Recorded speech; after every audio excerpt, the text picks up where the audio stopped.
you very much, Ellie. So yes, my name's Paul Jackson. Welcome to today's event.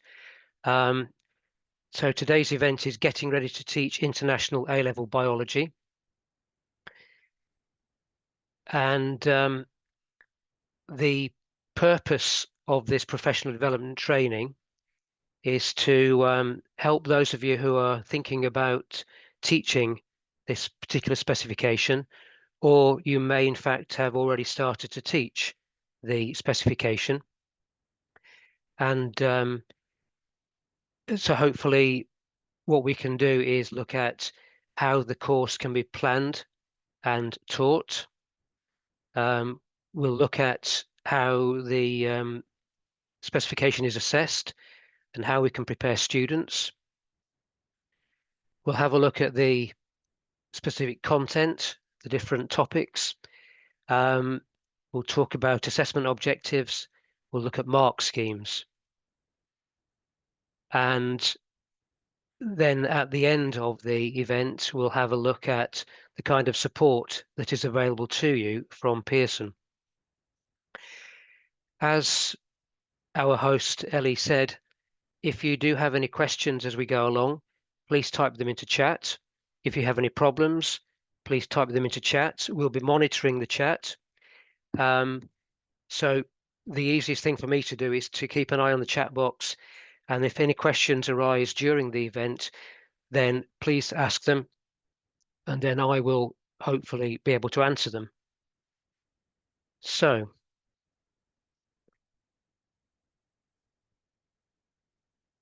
as I said, my name is Paul Jackson. I've taught in UK schools for about 40 years. I've been a senior examiner for many, many years. I'm currently a principal examiner for Pearson GCSE biology in the UK, one of a team of 4. And I'm involved in writing papers. I'm involved in producing the mark schemes and helping to manage the exams and the marking of the exams, and monitoring teams of examiners. So I've got a great deal of experience in the UK in terms of examining. I've also been an A-level teacher as well, so I've got plenty of experience that I can hopefully share with you about different aspects of the of this particular specification. So it would be useful to know if any of you are currently teaching the specification. Have you started, but you're looking for extra help? And what perhaps are you looking to take away from today's session? So if I just give you a minute or so, perhaps if you do have any comments to make about that, it would be interesting to know whether anybody is currently teaching the specification, if you are all just thinking about starting perhaps in the next academic year. So if you have any comments, I'll give you a minute or so to put them into chat, and then we can continue.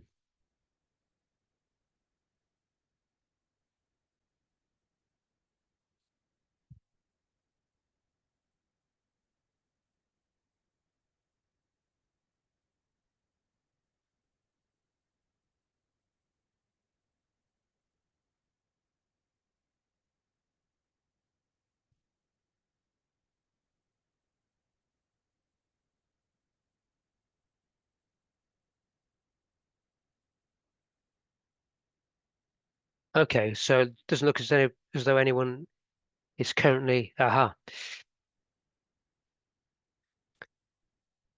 thank you for the comment. So somebody in their second year of teaching the course, somebody third year of teaching the course, third year for our IAS and first for IAL. Okay, so great. So thank you for that. Just useful to get a feel for the delegates on the event.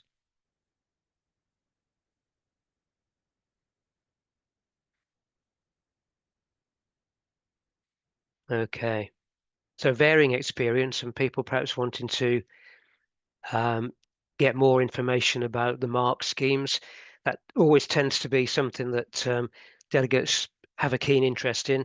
So to get into grips with mark schemes and being able to help students when it comes to practicing for taking the different modules.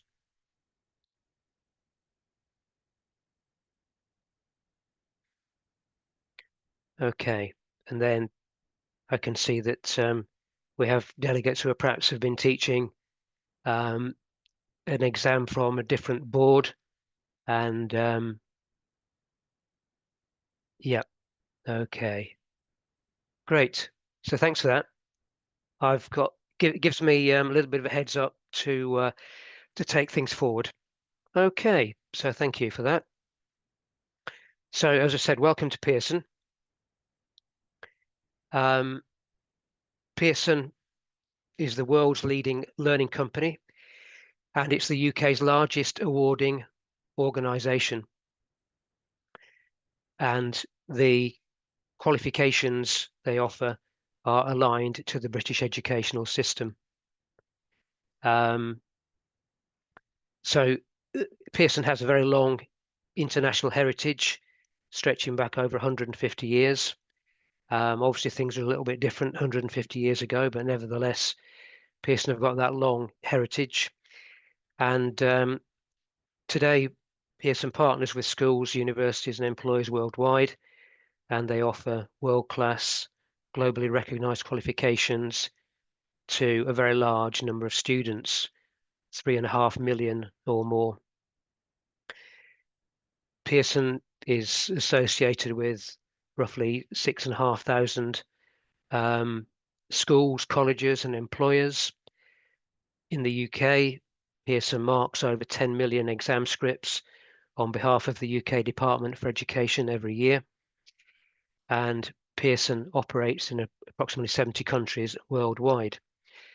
So Pearson stretches globally, lots of history and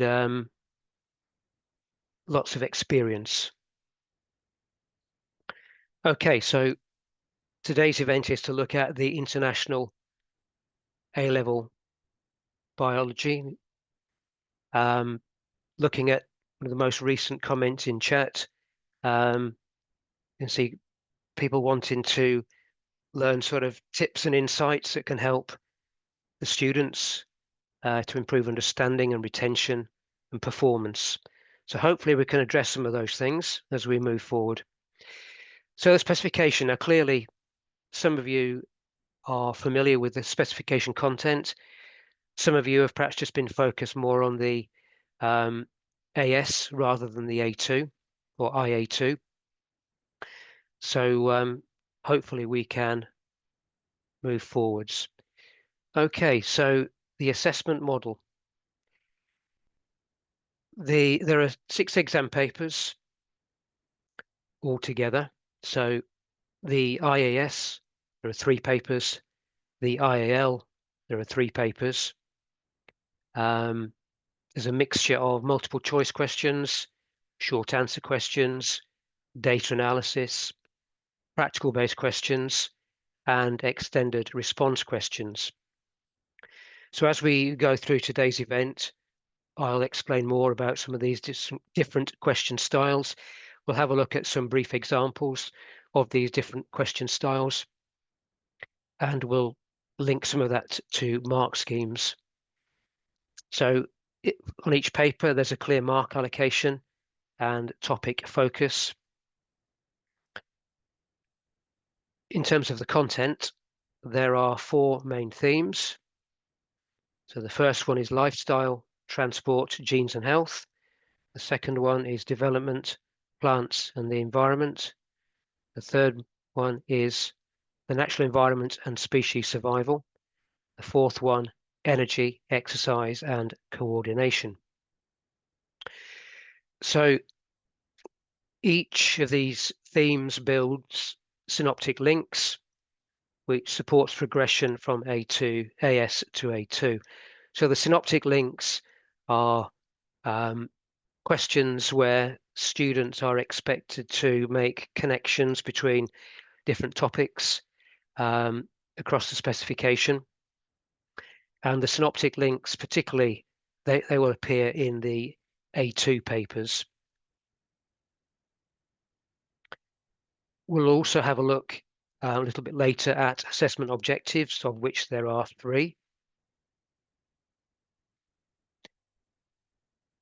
The specification also contains a glossary of command words, such as describe and explain, evaluate, and some others that we'll look at. Command words are usually one of the first words a student will read in a question. The specification contains information about mathematical skills. Students will be tested on their ability to draw graphs and analyze graphs. They need to know about ratios, percentages, magnification, and various other skills that we'll have a look at in due course. And overall, the mathematics skills make up about 10% of the overall assessment. And then in the specification, we find information about practical skills. There are core practicals, which are an important part of the content. And students need to build on what they learn in IGCSE, take that forwards. They need to understand methods, results, variables, and safety. And basically, we're looking at a much greater depth of understanding of practical skills than at GCSE. And then the specification tells us about transferable skills, skills linked to scientific thinking, data literacy, reasoning, communication. So the idea of the specification is that it helps to develop skills that are useful beyond the classroom and the exam room. So the specification, as I'm sure most of you know, can be downloaded free from the Pearson website. The specification was written a few years ago. First teaching was in 2018, and the first assessment was in 2019. So the specification was developed to be engaging for international learners and to give them skills to support their progression to higher education or further study in biology, as well as further study in other subjects as well. So specification is on the Pearson website. We'll have a look at some of the materials that can be accessed from the Pearson website later on. Okay, so assessment structure. So let's have a look at how the students are assessed. So the students are assessed through written untiered examinations. So as I'm sure most of you are aware, the international GCSE written papers are also untiered. That differs certainly at GCSE with the UK specifications, in that in the UK, certainly in the science subjects, there are tiered papers. So the UK GCSE biology, there's a foundation paper and there's a higher paper. Foundation paper, for example, has an upper limit of grade 5, and the higher paper goes down from grade 9 down to usually to grade 4. So at international GCSE and international A level, the papers are untiered. So there's no foundation or higher papers. So all students sit the same papers and they're graded A star through to E. And the idea is that the questions are accessible across the ability range. In the AS papers, there is no synoptic element, so no links have to be made between topics. Whereas in the A2 papers, topics 4, 5, and 6 have synoptic elements from AS. So in other words, when students answer some of the questions in topics 4, 5, and 6, they may need to link back to what they've learned in the AS topics. In other words, topics 1, 2, and 3, and make links to develop their answers further. Paper 3 and paper 6 are where we assess the practical skills. So there's no practical exam. All the practical skills are assessed through written papers. All the question papers share similar question styles, in other words, the multiple choice, the short answer, the data analysis, etc. And also there are planning questions as well, which particularly relate to the practical aspects of the course. So in terms of the breakdown of the assessment, Unit 1 in the IAS, molecules, diet, transport, and health.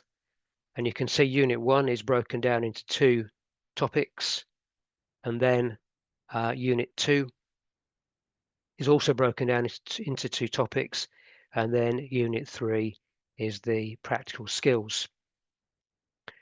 So the practical work covered in Unit 1 and Unit 2 is assessed in Unit 3.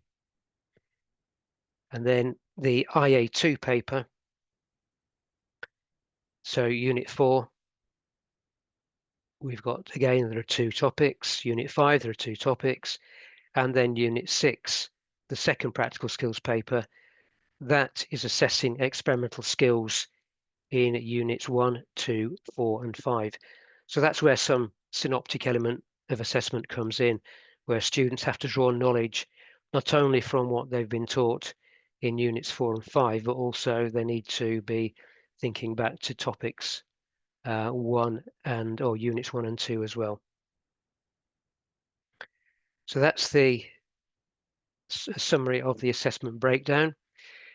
And looking in a little bit more detail, so IAS Unit 1 is worth 40% of the total IAS, and Unit 2 of the IAS is worth 40%, and Unit 3 is worth 20% of the IAS. And if a student is taking the full A-level, then the Unit 1 is worth 20% of the IAL, Unit 2 is worth 20% of the IAL, and Unit 3 is worth 10% of the IAL. You'll see that in the assessment overview for each of these units, so Unit 1, you can see there's a minimum of 8 marks that targets mathematics at level 2 or above. Unit 2, minimum of 8 marks that targets maths at level 2 or above. And Unit 3, a minimum of 5 marks that target maths at level 2 or above. And the appendix of the specification tells you about the mathematical skills with examples of things that the students might be expected to do. So you can see there's quite a number of maths marks in these 3 units here.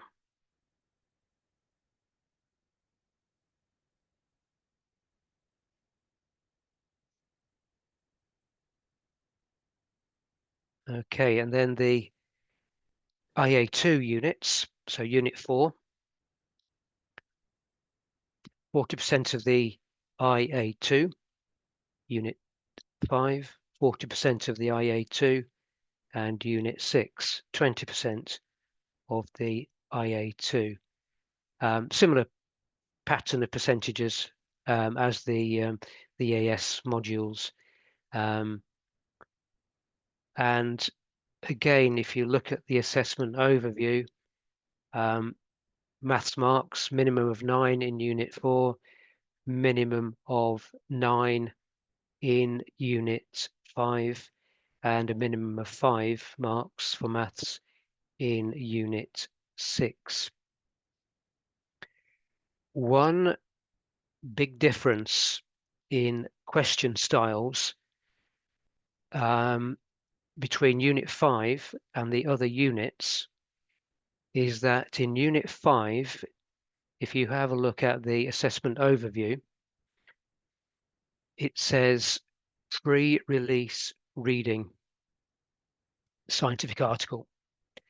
So for Unit 5, there is a pre-released article which is provided to the students in advance of the examination. And students have to, in the exam, they have to answer questions which link to that scientific article. So they will have seen it already. They should have done preparatory work. And there is a question, or there are questions based on that particular article. So we'll have a look at that in a little bit more detail later on in today's session. So if you've got any questions about the assessment, I'm sure many of you are already familiar with this, but the assessment pattern is fairly straightforward to follow. Okay, so similarities across the IAL biology papers. So externally assessed written exams ranging from 1 hour 20 minutes to 1 hour 45 minutes. So they all use a range of question types. Level 2 plus maths marks in every paper. Assess application to familiar and unfamiliar contexts. So in other words, students may have been taught something from the specification, and then in the exam paper there will be something similar, but not exactly the same. The idea is that we're expecting students to be able to apply knowledge and understanding to familiar and unfamiliar contexts. And we're assessing practical skills in Unit 3 and Unit 6. And as I've said, we have synoptic links in the A2 units, which adds an extra level of demand on the A2 units. All modules are available in 3 sessions per year: January, June, and October. The way that the question papers are put together is that there is a step up in difficulty as we progress through questions and through the paper itself. So there's an increase in demand as we go through the paper. The idea is that there's improved accessibility for students, helps to improve their confidence when they're answering questions, but this also helps to differentiate between grades.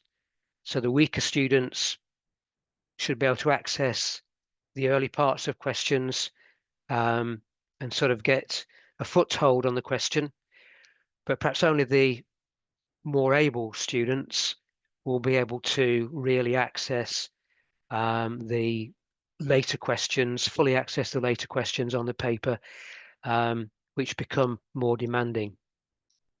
But the idea is that we make them accessible for all, and we try to at least give students some confidence that they can answer parts of individual questions. So, as I've said, the parts of questions get harder. Often the questions start with recall, then they move to an application of knowledge and understanding, and they may end with evaluation. And evaluation is a more demanding skill than recall, as I'm sure you appreciate. And as I've said, the purpose of this structure means that we can assess the full range of abilities, and we can have accessible progression throughout the paper. So when you are teaching students and preparing them for exams, we should try to aim to get them to pace themselves. The earlier questions often may feel easier, but the challenge of a question certainly builds up. So students need to be able to pace themselves and give themselves perhaps more time for some of the more demanding questions that involve more reading and more thought. So obviously practice on different papers makes a big difference.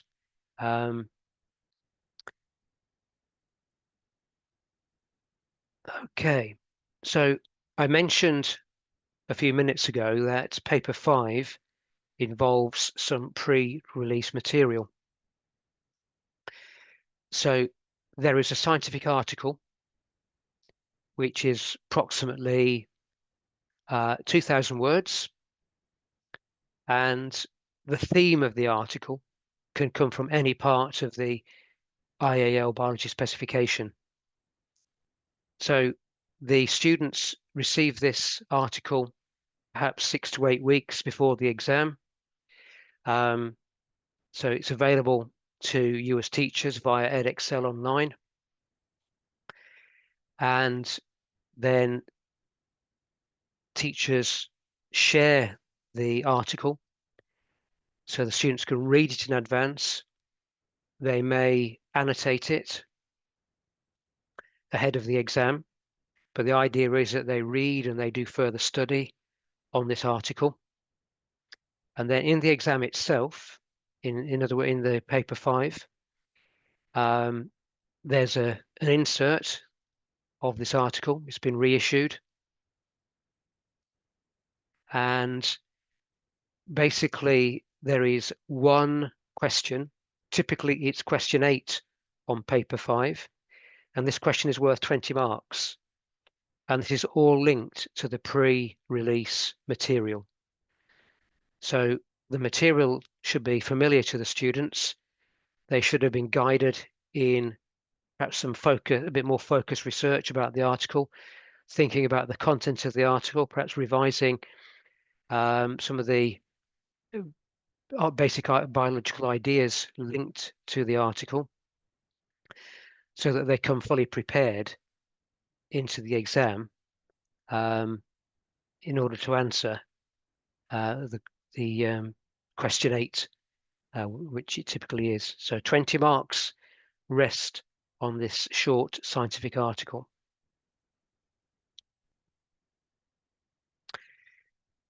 So in terms of what is actually assessed on this pre-release material, so we're assessing that the students understand the article itself, and we're assessing that they understand the relevant IAL biology content. We're assessing application of knowledge and understanding. We're assessing the student's ability to analyze. We're assessing ability to handle data and to evaluate. So this, or the question based on the pre-release material, doesn't usually involve recall.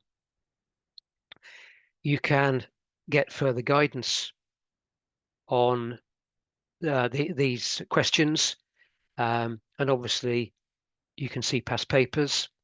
So if you're preparing students for Unit 5, past papers, giving students the opportunity to work through, perhaps with you, work through one of these scientific articles.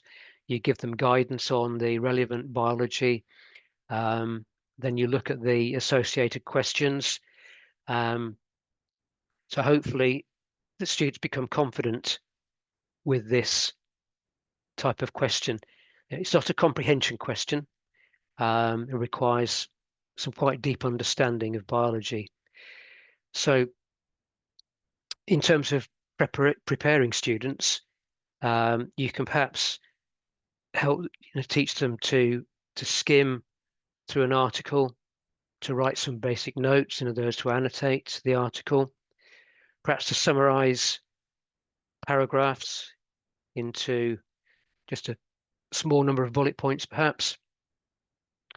Get them to practice extracting data, either from tables or perhaps from graphs, and get them to think about, what they can do with that data, um, depending on its nature. So practice, practice, practice. And obviously students need to be able to perhaps see mark schemes as well, so they can see how the marks are earned for answering the questions based on this article. So this is quite demanding, as I'm sure you appreciate, and certainly question 8, if it is question 8 on the paper based on this pre-release material, that certainly differentiates between students very well. And it is challenging. Okay, so we just focused on one particular question on topic 5, unit 5, which is very different to questions on any of the other papers. The marks for the different units are converted into UMS marks. So in order to get a particular grade, students have to achieve a certain UMS mark. So as I said, the raw marks for a question are converted into this sort of unitized mark score system. It's a system we used to use in science papers a few years ago, but we no longer do so in the sciences at GCSE or at A level. But this is the system that still operates for the international A levels. So the top grade, the A star grade, is only awarded if students gain 480 or more UMS and 270 or more of that UMS mark must be from the IA2 units. So that puts a little bit more of a demand. So a student can get to grade A by getting 480 UMS marks. Perhaps, say, 240 of those come from the IAL and 240 from IAS. But to get the A star, you can see there's a weighting on the IA2 units, which is done because the IA2 units have that increased demand. So if we're going to award a student an A star, they need to have performed better on the more demanding units, in other words, unit 4, 5, and 6.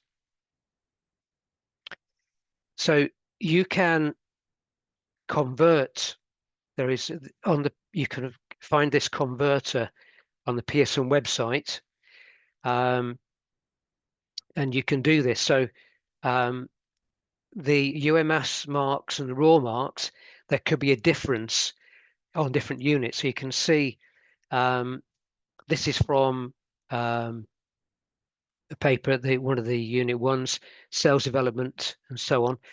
And so this is an example, and you can do this on this converter on the Pearson website. So a mark of, for example, 60 marks, a raw mark, converts to a UMS of 106, and that gives a grade A on that particular unit. 50 raw marks converted to 89 UMS is a B, and 40, 72 UMS, and that's a grade C. So you can do this yourself for different units.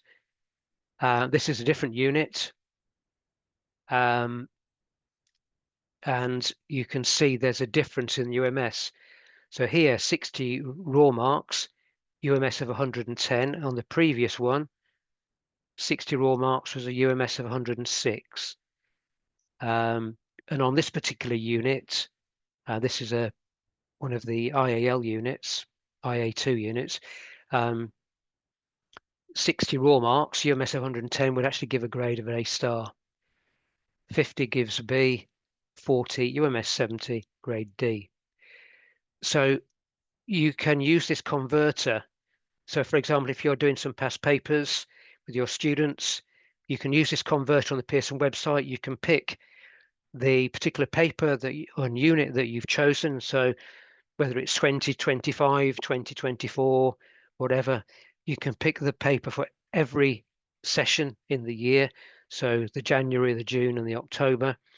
So you can give students an accurate grade for their scores on different units when you are using past papers with them.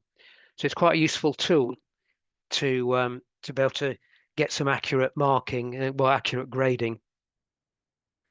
So I said this, you can find this on the Pearson website. Okay, so I've been talking for obviously a little while now.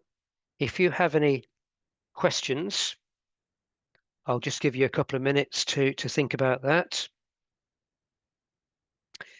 before we move forwards.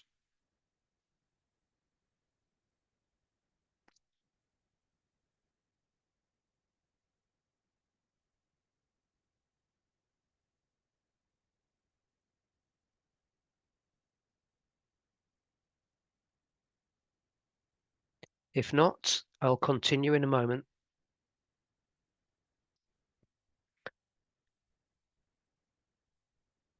There's obviously a lot of information to take in and take on board, which is why obviously we provide you with the delegate materials, and there is a link at the very beginning of the chat if you don't have those.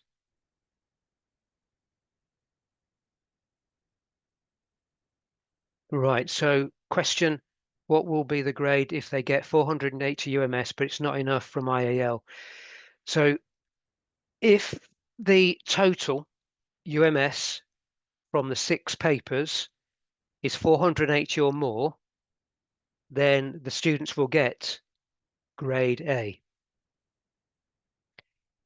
To get the A star, they would need to get 270 UMS or more from just the IA2 units, in other words, units 4, 5, and 6.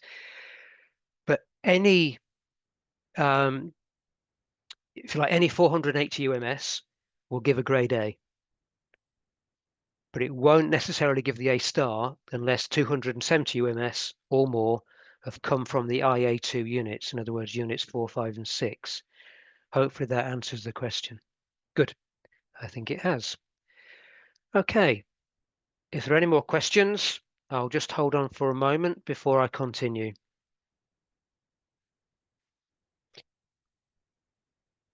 As I said, that sort of UMS converter, the raw marked UMS converter, is quite a useful tool for teachers when you are looking at different past papers, because I think you'll find that for different exam sessions, let's say comparing June 25 with June 24, the raw mark to UMS conversion might be slightly different. So it's not fixed. It varies from session to session. It might not vary much, but it might vary by a few marks. So it's worth using this converter so that you can give students an accurate grade when they're working on past papers. Okay, so let's have a look at the content a bit more specifically. So paper 1 is looking at topics 1 and 2, or paper 1 or unit 1. So let's just have a look at what we've got in terms of the focus. Okay, so content focus, biological molecules. So some good basic biology that students need to use to underpin understanding of other areas of the specification. Transport across membranes. So students will have done some of this at IGCSE, but they certainly won't know about endo or exocytosis. Enzymes, they'll have done a little bit about that at IGCSE, and likewise protein synthesis and DNA and the genetic code. So in the Unit 1, we're looking at building on knowledge and understanding from the IGCSE. Then we've got information about the cardiovascular system, so the heart and the cardiac cycle, blood vessel structure, hemoglobin, and then looking at sort of diseases like atherosclerosis, blood clotting, risk factors for cardiovascular disease, treatment of cardiovascular disease. And then we look at ethical and social issues related to genetic screening. So that's the main focus of Unit 1, Topics 1 and 2. So there's some good solid building blocks of biology that need to be understood very well to help understanding of other areas of the specification. And the math skills in Topic 1. So data handling. So looking at tables of data, graphs, concentrations. So from practical work, concentrations of solutions, percentage changes, rates of reaction, calculating body mass index and waist to hip ratios, and then understanding correlation versus causation. So being able to look at data and to be able to make some comments about correlation in data, and also think about causation as well. So the latter things, the correlation versus causation tends to be more demanding. Paper 2 or Unit 2, Topics 3 and 4. So here we've got cell biology, so building on basics from GCSE, looking at the ultrastructure of cells, eukaryotic and prokaryotic cells, microscopy, cell division, gametes and fertilization. And then moving on from that, sort of development, so looking at stem cells, gene expression, epigenetics, and genotype environment interactions. Plants, so structure of plants, transport tissues in plants, fibers from plants, and minerals that plants require, and sort of sustainable uses of plants, and plants as a source of drugs. And then we look at classification of organisms, diversity indices, so that relates to practical work, how organisms are adapted to their environment, Hardy-Weinberg calculations, and strategies that are used for conserving plants and animals, so zoos, seed banks, and some overlap with the math skills with Unit 1 or Paper 1. So ratios, percentages, fractions, microscopy and magnification calculations, looking at data, calculating means and medians, finding the mode, looking at frequency tables, etc., and calculating biodiversity indices and the Hardy-Weinberg equation. So some different math skills, but also some similar math skills to Paper 1. And then Paper 3, or Unit 3, this is the practical skills in Biology 1. So this is covering the practical skills in topics 1 to 4. So topics 1 and 2 are in paper 1, topics 3 and 4 are in paper 2 or unit 2. So in terms of the focus, so we've got experimental skills and understanding of techniques learned in units 1 and 2. We're looking at planning and evaluating investigations, applying knowledge to practical contexts, thinking about safety, thinking about control variables, being able to analyze data, present data, look at methods, evaluate them, identify sources of error, think about how valid data might be. So in terms of the skills, safe use of apparatus and materials, being able to record information correctly, perhaps being able to use software to collect and process data, math skills, so thinking about significant figures, gradients on graphs, percentage errors, levels of uncertainty, and also other skills might involve being able to research things correctly.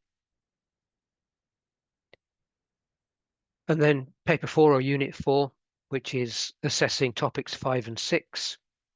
So the content, we've got energy and ecosystems. So we're looking at some things that students will have studied at GCSE, IGCSE, photosynthesis, for example, carbon cycle. But then we're adding extra things in about energy transfer, succession.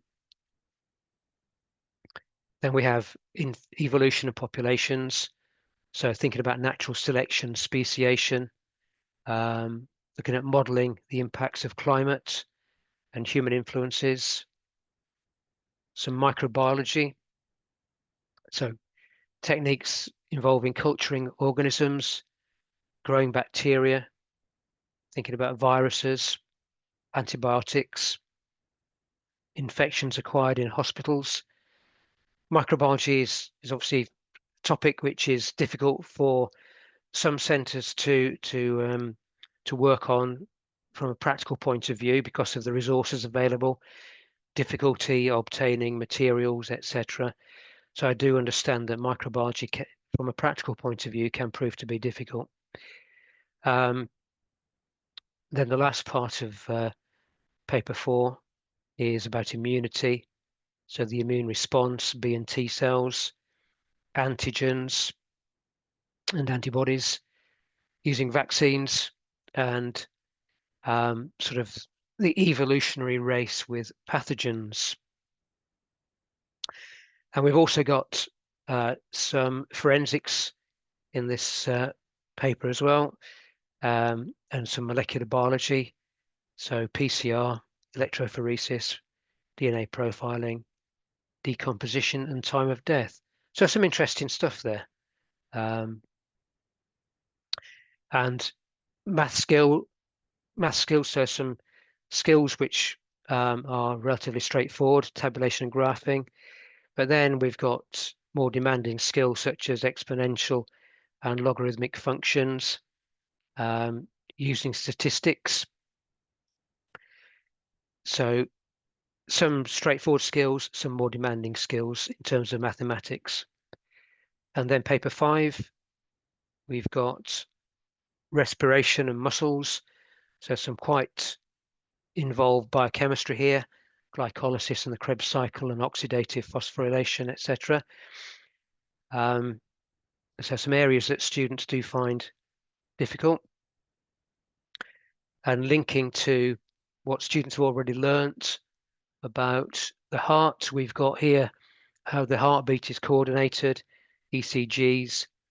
We've got the role of the kidney in homeostasis.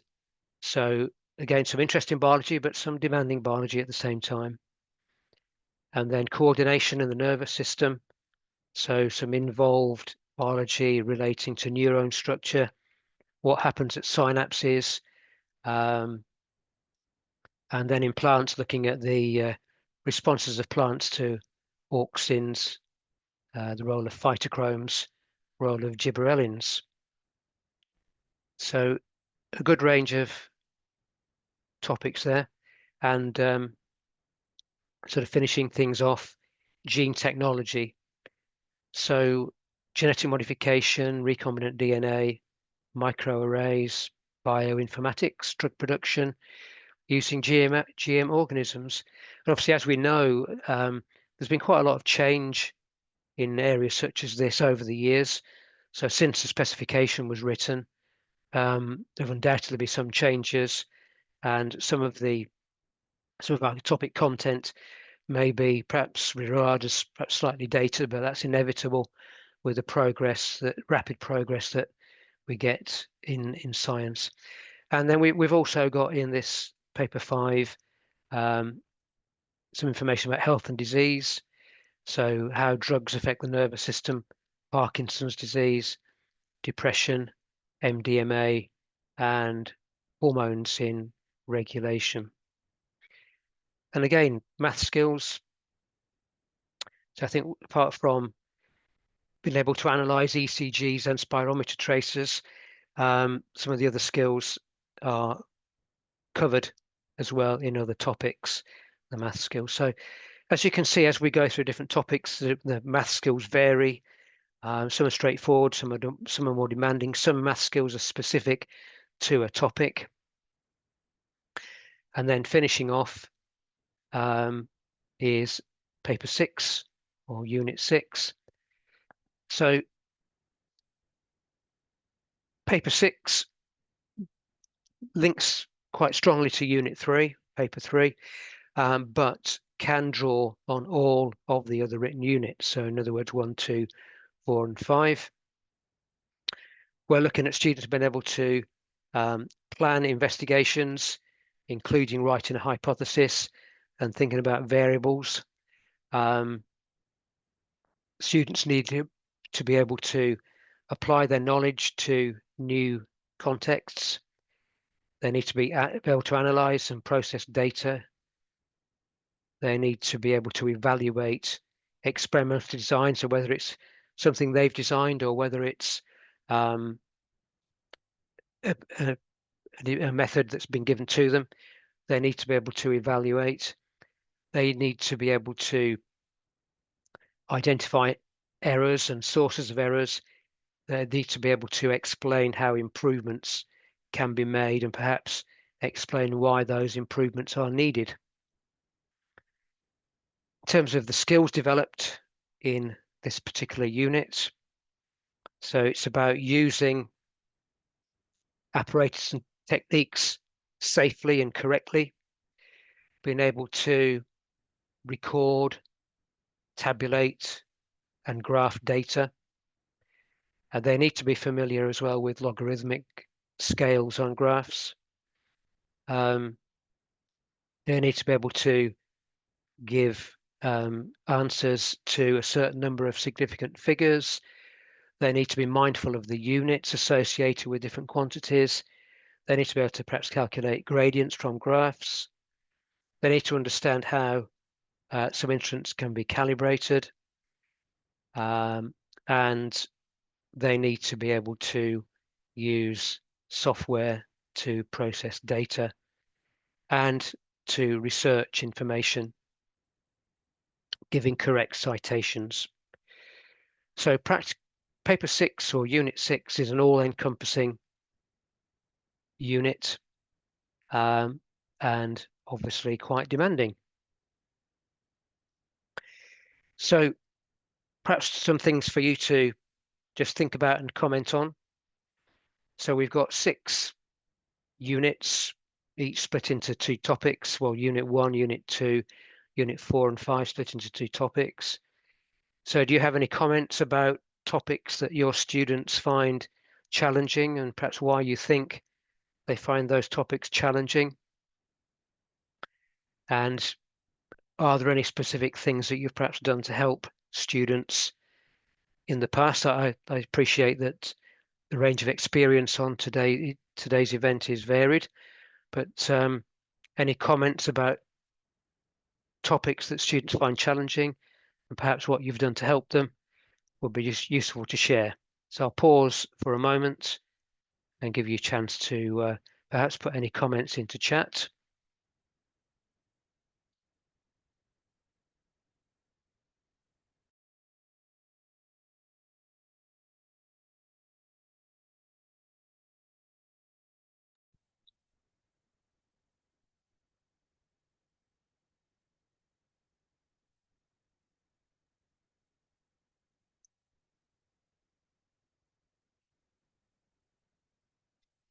Okay, so we have a comment. Chemistry applied in microbiology. I think, yes, many students do find microbiology demanding, and certainly some biologists are not strong chemists and they find the sort of biochemistry aspect of the specification difficult. So thank you for that comment.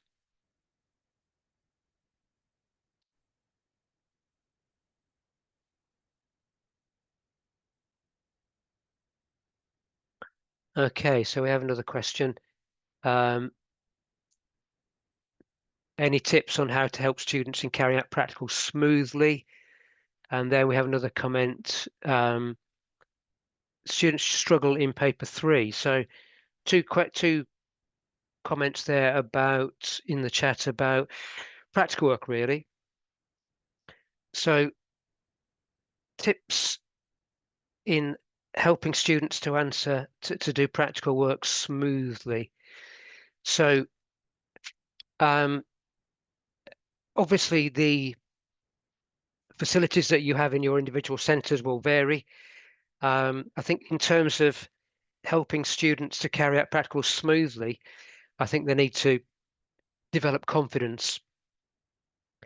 So hopefully they will come at A-level with some skills from GCSE, but clearly the IAL practicals are generally more demanding. But I think the more practical work that you can build in to your teaching, the better. And obviously we have the core practicals that need to be taught anyway. But I think more practice, perhaps initially following straightforward instructions, and having confidence in carrying out relatively straightforward tasks, and then moving on to more demanding, perhaps tasks which involve multiple stages in the procedure. Obviously, we need to always have oversight of what the students are actually doing, making sure they are working safely. But and I think we know that some students are generally much more competent with practical work than others. So in terms of carrying out practical smoothly, I think probably depends on your individual circumstances in school, but I think practice, practice, practice. Yeah, so I think and the practical papers are a weak subject. So clearly for many of you, sort of focus on paper 3 and paper 6 will be very, very important. And doing as much practical work with the students as you are able to. And like I said, I know it's difficult sometimes. And we have another comment about the molecular biology being very hard, and things like replication, transcription. Yeah, all of that stuff generally is challenging. So if you sometimes been able to break down the molecular biology work and the related topics, break it down into smaller chunks, make it accessible, use sort of animations, diagrams, whatever sort of strategies you have available to you. Because some of these things are very conceptually very difficult for students to grasp. So thank you for the comments that you've put there. It's useful just to get a feel for the areas that you know that your students find difficult. Okay, so yeah, and then the last comments about practical work is Yeah, they do need to carry out all the experiments. So, and well, obviously the other related thing is experimental design. You do need to give your students practice at designing experiments, um, perhaps experiments that they don't actually carry out, but having practice on experimental design is important. And we'll touch on that a little bit later on. So thank you for those comments. It's useful. So we're now going to have a look at assessment objectives, which are very important. And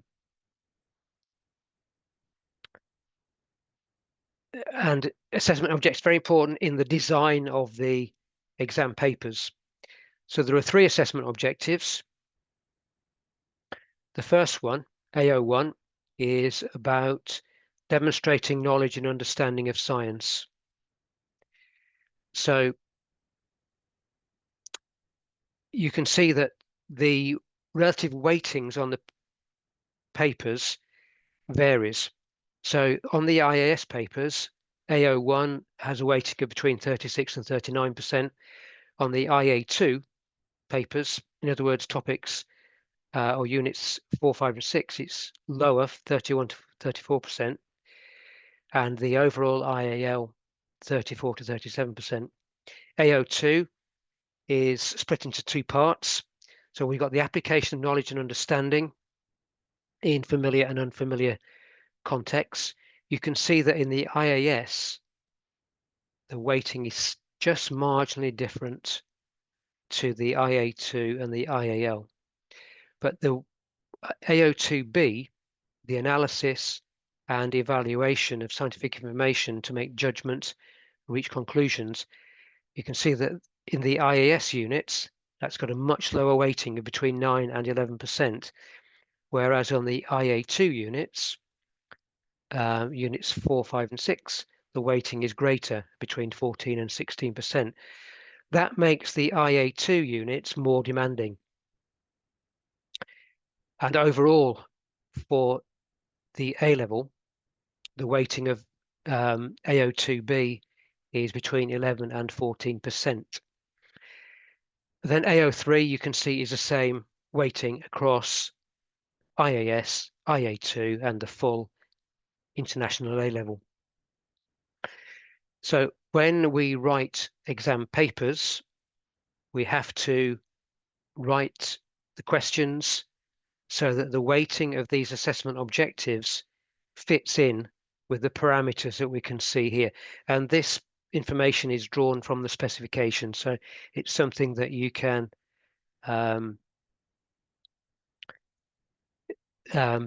so this is something that perhaps as a teacher you won't focus on too much, but certainly as an examiner, they're very, very important. And the importance for you as a teacher is getting your students to understand which assessment objectives are being assessed in particular questions. So let's have a look at how this all works. So AO1 is about knowledge and understanding. It involves recall. It involves describing and explaining facts, terms, principles, and concepts. So that's your AO1. Your AO2, application, analysis, and evaluation. So as we've just seen, AO2 is split into 2 components, the application and then the analysis and evaluation. And as I've already said, the weighting of AO2B in particular is quite different in the IAS and the IA2, which relates to the relative demand of those 2 components. Then AO3, the experimental skills weighting of AO3 is the same across all IAS, IA2, and IAL. So we have to be mindful of assessment objectives on exam papers.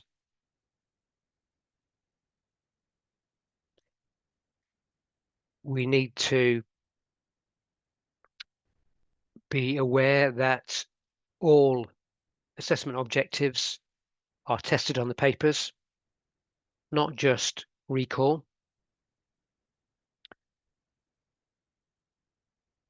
As I've already made you aware, the AO2B analysis and evaluation is more significant at A2,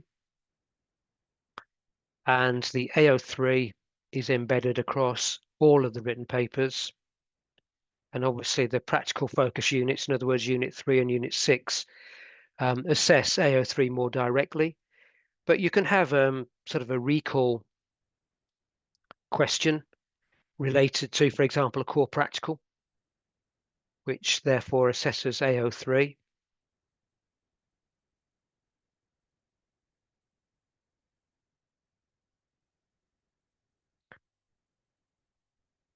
Okay, so let's have a look at the individual assessment objectives more closely.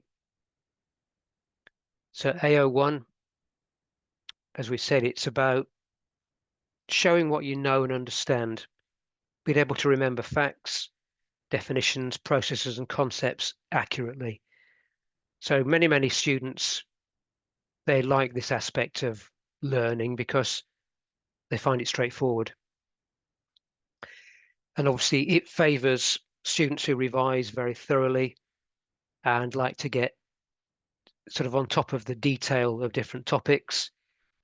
And AO1 questions are predictable and straightforward to prepare for. You know, you learn your facts, you get a question. If you know the facts, you can answer the question, no problem.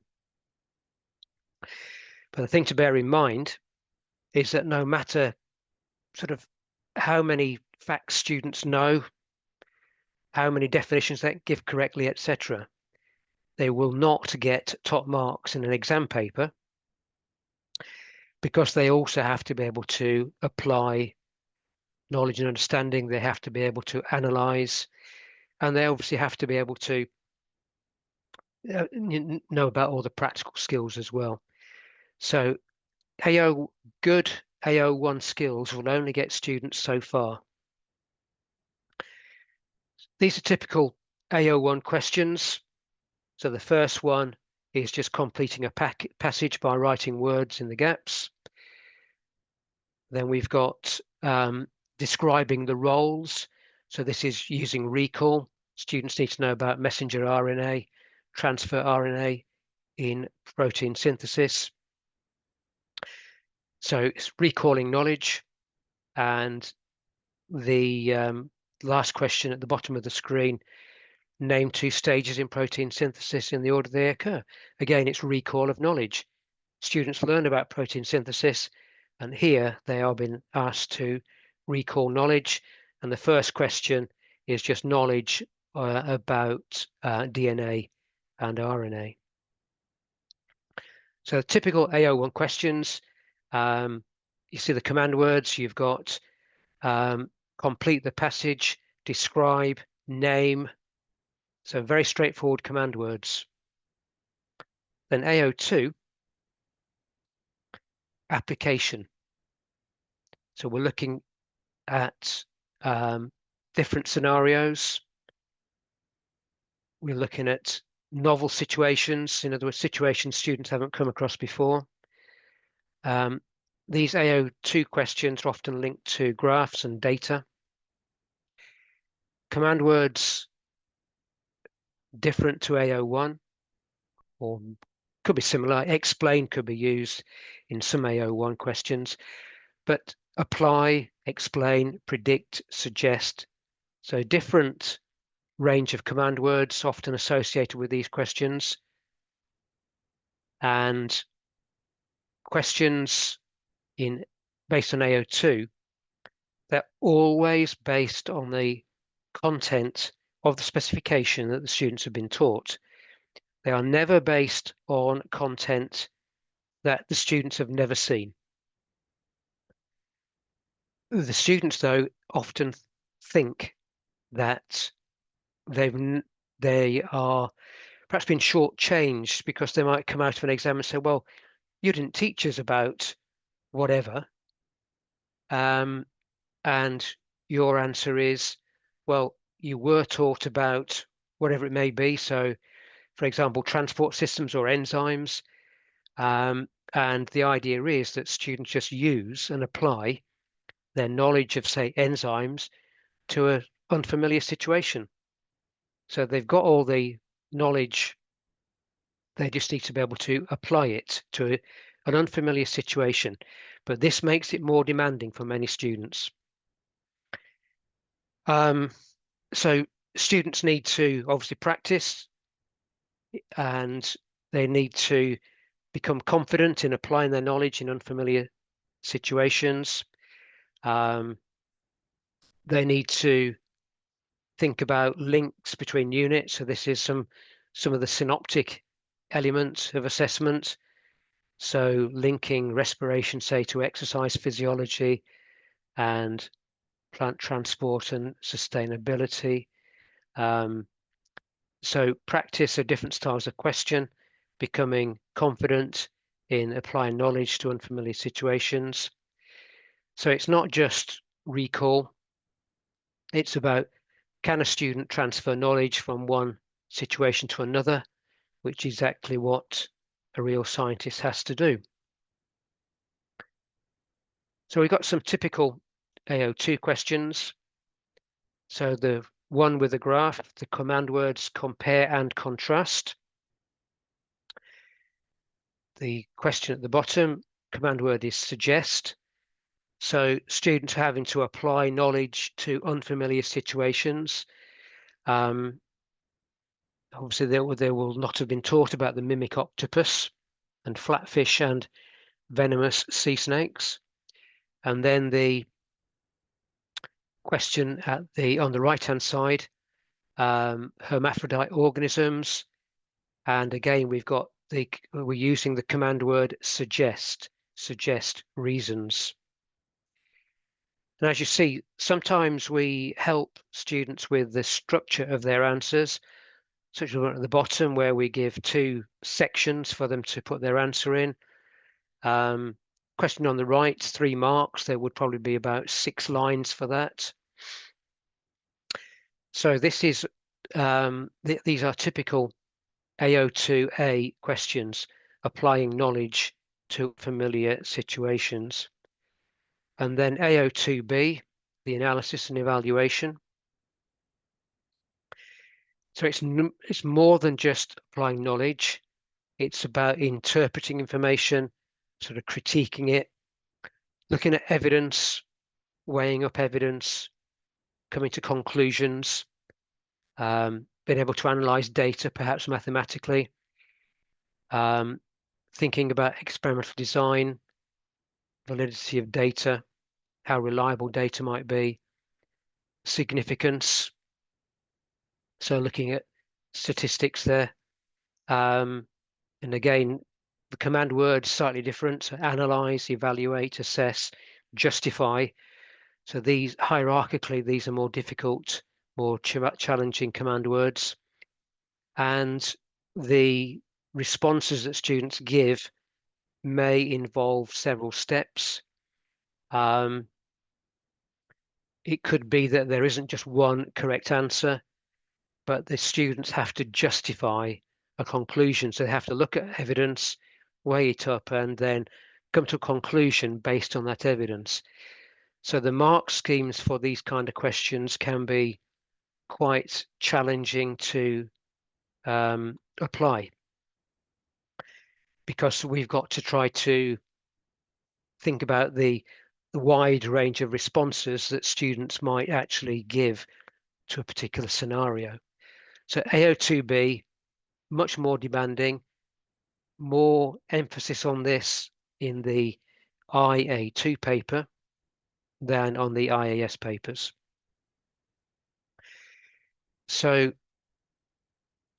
students have to perhaps look at data, spot patterns, look at anomalies or identify anomalies, and make judgments about how valid data might be. So it could be perhaps the number of repeats. It could be a whole manner of things, depending on the actual nature of the data. Many students find this quite difficult to work on. But again, practice, look at past paper questions, get students to practice being critical of data, evaluating different sets of data, justifying conclusions, looking at evidence and making justified conclusions. So the emphasis here is about interpreting, not recalling. Much more demanding skill. So some examples of AO2B questions. So we've got some data in the first one on the left about milk and bacteria. And students have to look at this and describe conclusions about the gut flora of babies. The second example at the bottom, describe limitations. So this relates to a graph. We don't have the graph given to us here, but this is about limitations. So students look at a graph, describe limitations. The example on the right, so this is about ostriches, which again, obviously we're never going to be teaching students about ostriches, but this is about protein. We've got some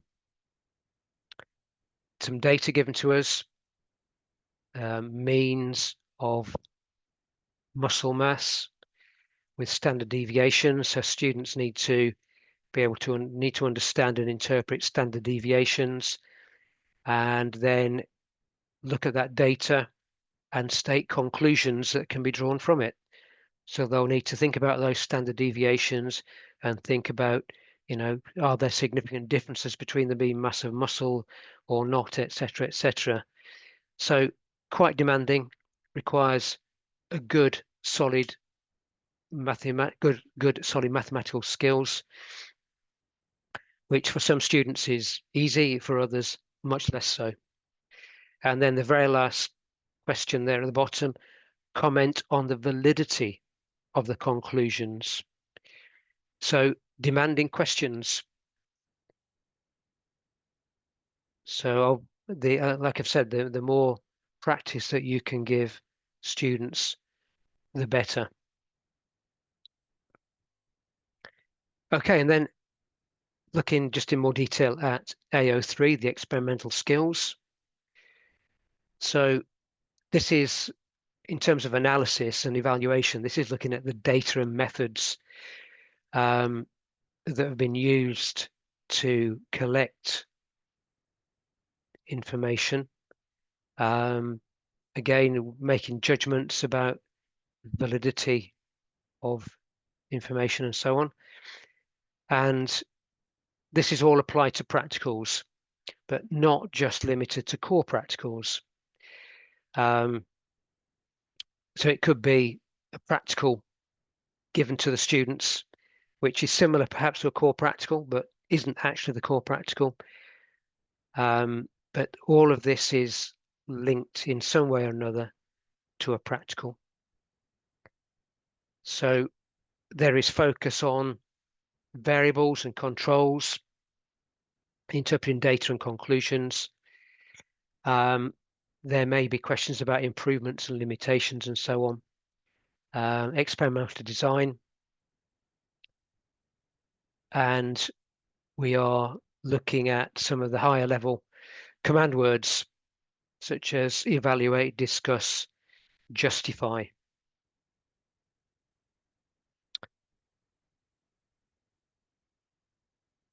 So students need to be particularly confident with variables, being able to identify independent, dependent, and control variables. They need to be familiar and confident with sources of error and how we can improve investigations. They need to be able to interpret experimental data and identify anomalies and perhaps suggest how anomalies should be dealt with. So the AO3 assessment, it's not just that the students have done a practical, and I think we've already said that for some, practical work is a challenge, but AO3 is about thinking like a scientist, being critical, thinking like a scientist, thinking about how we can improve a procedure, etc., etc. So some typical AO3 questions. So the first one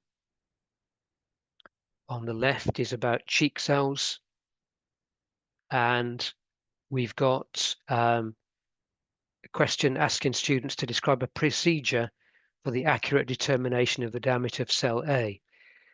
So students need to describe how, in a practical way, they would measure the diameter of cell A, which is labelled in the photograph. You see that's 5 marks for this. So 5 marks for different steps in the method. That's using a stage micrometer and an eyepiece graticule, and explaining how the diameter of cell A could be determined. Then we have a table of data at the bottom about blood glucose concentration. And the question is, how was the data processed to give the data in the table? So how measurements of blood glucose concentration were processed to give the data in the table. So it involves some thought about handling data. And then the question on the right with the bar chart, this is about mitosis. And we're identifying a variable, and we're being asked to describe a suitable and safe procedure to obtain all the data shown in the graph. So again, this would involve microscopy, preparing onion, perhaps root tip squashes. So describing a procedure, and again, you can see that's worth 5 marks. So students do need to be familiar with the different methods which are covered by the core practicals in the specification.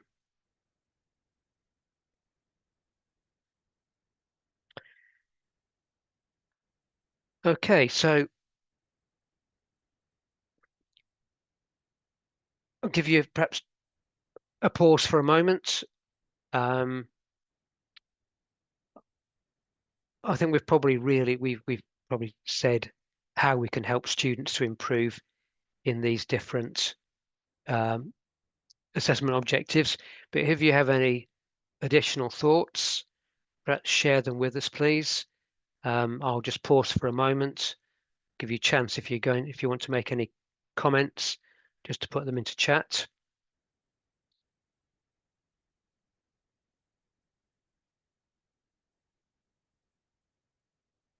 If you don't, that's fine.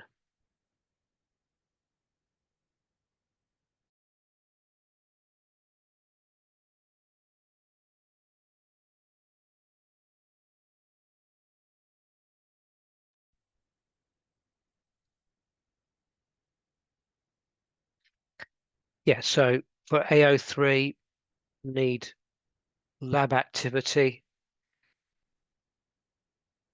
It's very important that students have got first-hand experience of different procedures. And if that's not possible, the next best thing might be perhaps a demonstration by the teacher. Failing that, perhaps a video. I think you'll find that certainly all the core practicals in the specification, I think there are videos available. YouTube, for example. So you can get round difficulties in perhaps not been able to do some practical work in your centre. Okay, we have a comment about AO1, getting students to do presentations. So doing a presentation, they can share their knowledge and understanding of different topics. So that's a certainly good method. And doing quizzes, yeah, mind maps, yeah, another one, yes, good. I mean, I think AO1 is probably the easiest assessment objective that we can help students to improve on. AO2 and AO3 can be more challenging to improve student performance on the questions which cover these objectives. Okay, so in the last section about assessment objectives, we talked about and I pointed out about different command words. So we're now going to have a look at different types of question and the different command words that we use.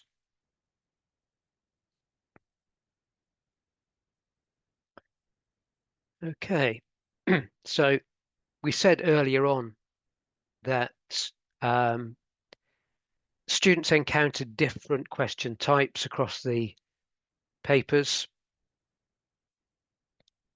and we've got different skills being assessed. So multiple choice question could assess any of the 3 assessment objectives. Obviously, multiple choice questions could be very straightforward, or they could be very demanding. Short answer questions, so typically a short answer question is between 1 and 3 marks, and they use relatively straightforward command words such as describe, suggest, and explain. We're looking for clear, concise answers that use correct scientific language. Longer response questions, typically these were between 4 and 6 marks. We just saw 2 examples of 5-mark longer response questions.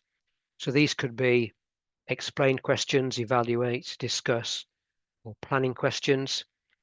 And usually these need well-structured answers, which include several different points. With the experimental planning, students may well draw upon their knowledge from international GCSE biology. So they might apply the Corms sort of method of planning. For those of you unfamiliar with that, we have a slide coming up shortly, which will just clarify the Corms, but I'm sure many of you are familiar with Corms. So the experimental planning, we need to think about methods, variables, controls, and these questions are testing understanding of practicals and testing general thinking. And then the maths-based questions, they often overlap with AO2 and AO3. So the maths-based questions include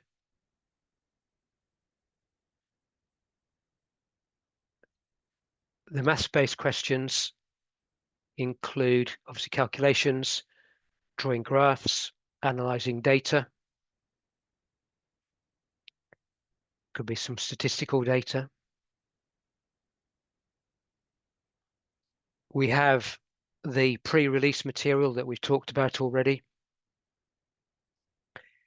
And that ends with some synoptic element of understanding. So the pre-release is material, and the question associated with it requires knowledge to be applied across different topics in a certain context. So let's look more closely at multiple choice questions. So as we've said, they can assess any of the 3 assessment objectives, not just simple recall. They could involve application of knowledge. They can involve interpretation. and they are designed to assess the full range of difficulty and grades A star to E. So students need to be good and confident at interpreting data, looking at the distractors. So in a multiple choice question, typically we have 4 distractors, A, B, C, and D. So students need to be able to look at the distractors, eliminate distractors that are clearly wrong. Often we see on exam papers students having eliminated distractors. So we see distractors cross through to where the student has eliminated them. So they've thought about the question, they've looked at the distractors, they've eliminated, well, clearly 1, 2, 3, leaving a correct answer. So as somebody already suggested, multiple choice questions and quizzes, quite good for diagnostic testing. We can use them to identify misconceptions in biology and gaps in knowledge and reasoning. So here we have some examples of multiple choice questions. So first one about enzymes, recall. The one opposite about the drugs, again, recall. That's a bit of application. And then here we're, again, the bottom one with the ECG. Students they're interpreting the ECGs, working out heart rate. There's a time scale given. So a little bit of work needs to be done there to earn 1 mark. And then the one to do with muscles. So we've got different sets of information. So students need to recall knowledge and then apply it to the situation that they can see in front of them.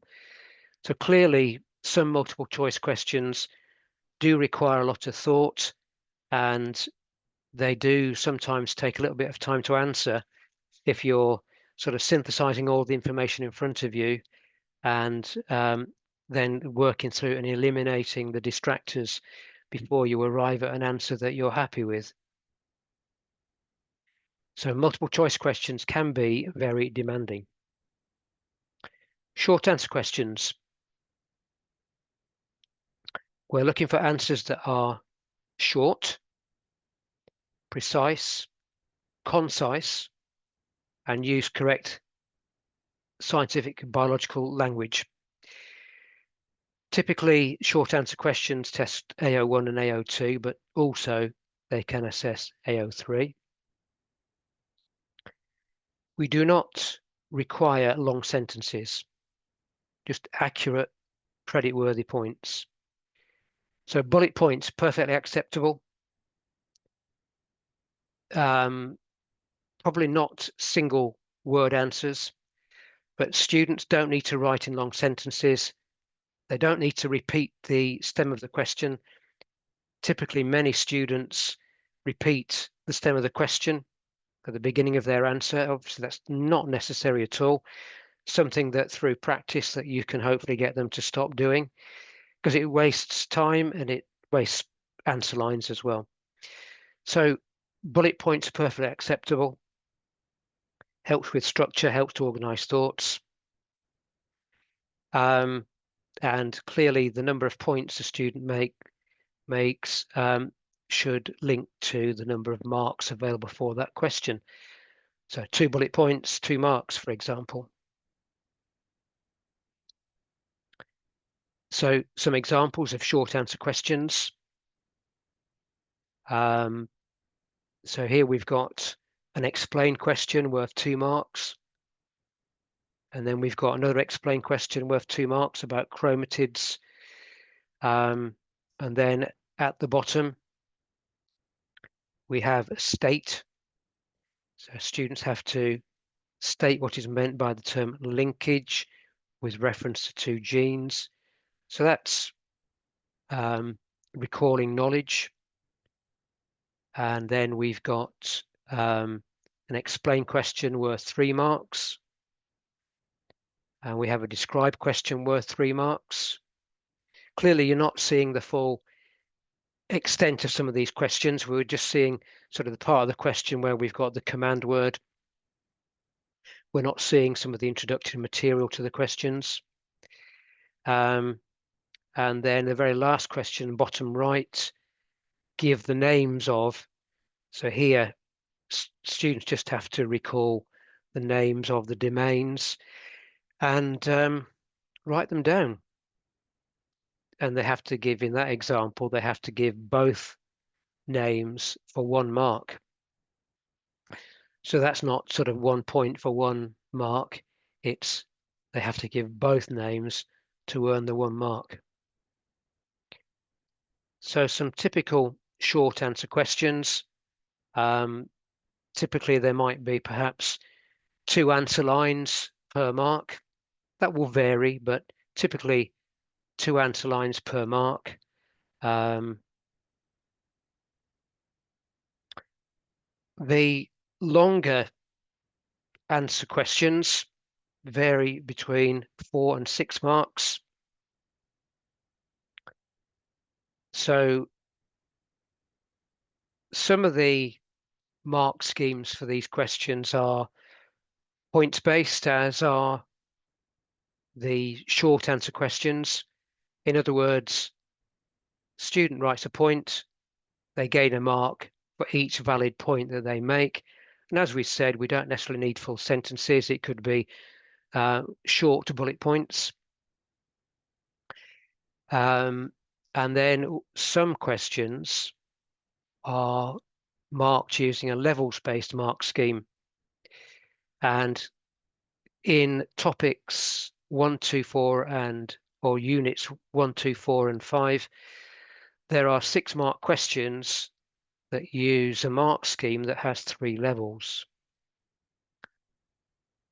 Students need to use precise, accurate language, as I've already said.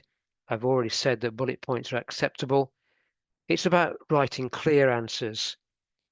Quite often students trying to write in long sentences, they go around in circles and they often negate points that they've already made.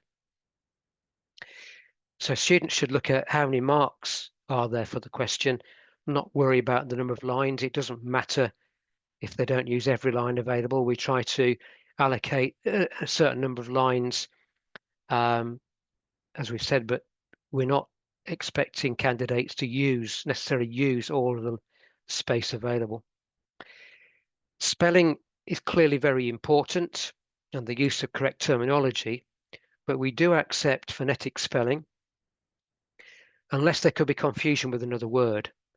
So for example, if student spells photosynthesis beginning F-O-T-O, then we'll accept that because it doesn't really mean anything else. But if there's some confusion between mitosis and meiosis, then we do not accept a word like spelt M-E-I-T-O-S-I-S, because that's combining the 2 words, mitosis and meiosis. So do try to encourage your students to spell correctly and to be careful about using correct terminology. So some of the longer answer questions, we have a more 4-mark question which uses command word describe. Again, as I've said, we don't have the full extent of the question. We've just got the command word here. The one at the bottom, discuss. So the students were given some diagrams and other information, and they had to discuss the information. And then on the right-hand side, we have an explain question worth 5 marks.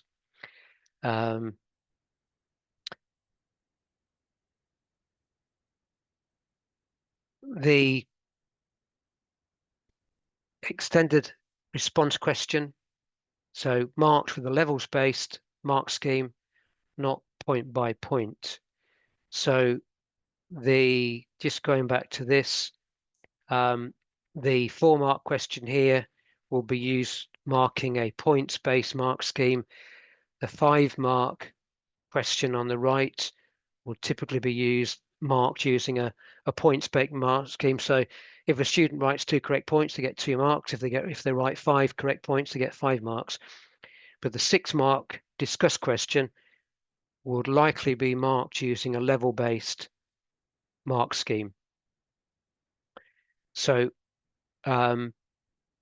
the question is marked using based on overall quality and structure.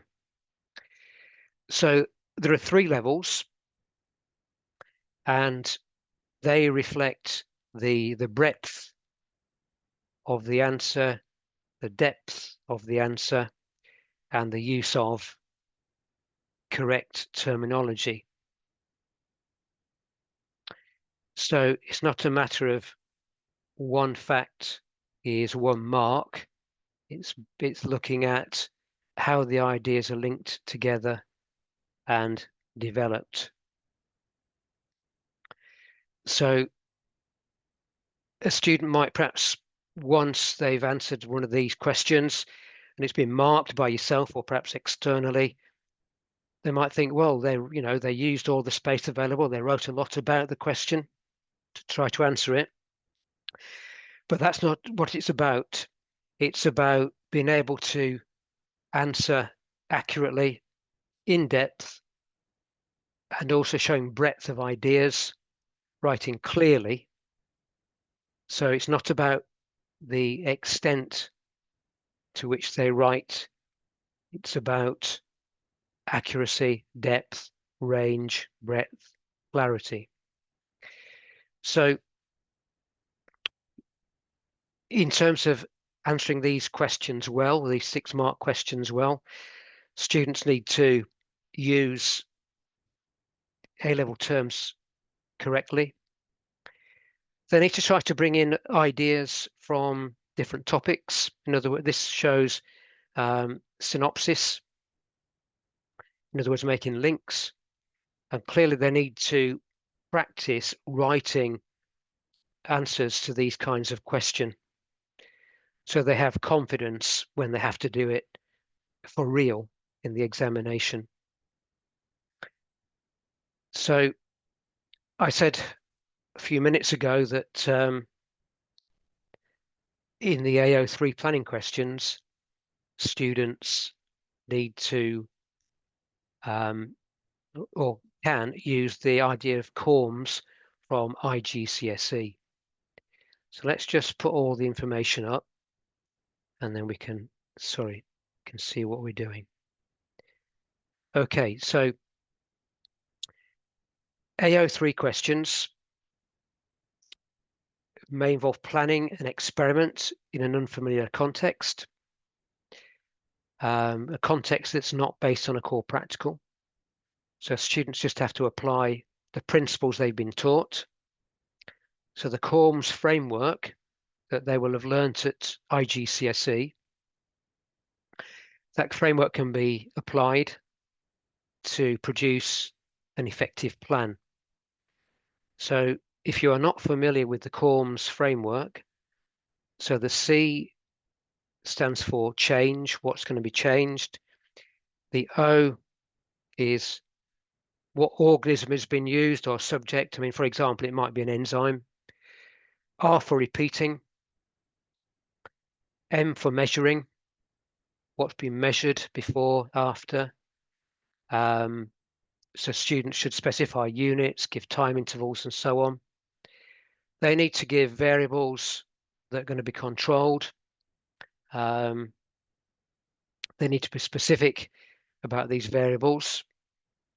So this framework, learnt at GCSE and used effectively at GCSE, can be transferred through to the A-level. So in terms of these planning questions, we're looking for greater detail and precision that we'd see at IGCSE. We're looking for, how you do something, why you do it, the range of values that might be used for example, the independent variable, etc. And we should use the steps, the CORMS steps, to produce a detailed plan. So what will be changed? How will it be changed? The range of intervals that might be used, for example, a temperature at 10 °C intervals. What we're using organism-wise, it could be an enzyme, but it needs to be specified. How big will the sample be, etc. What ethical considerations should we take into account? How many repeats will there be per value of the independent variable? So say why you're repeating. And in terms of the measurement, what are we going to measure? What units shall we use? Which time intervals shall we use? What apparatus or instruments are we going to use to get precise measurements? So for example, use a digital balance that measures to 1/100th of a gram rather than one that measures to 1/10th of a gram, so we get more precise measurements. So you can see that in the planning of an experiment at A level, we need a greater depth of information to be included. For the control of variables, we need to identify at least 2 or 3 variables that need to be controlled. We need to explain how they're controlled. So typically control temperature using a water bath, control pH with a buffer, and say why that control of variables is important. So we've got a typical question here. Describe an experiment to investigate the change of vitamin C content when the fruits are stored for 14 days compared with 28 days. So again, there would have been some more information available to the student, but they've got to describe an experiment to investigate these changes. So if they use the CORMS framework,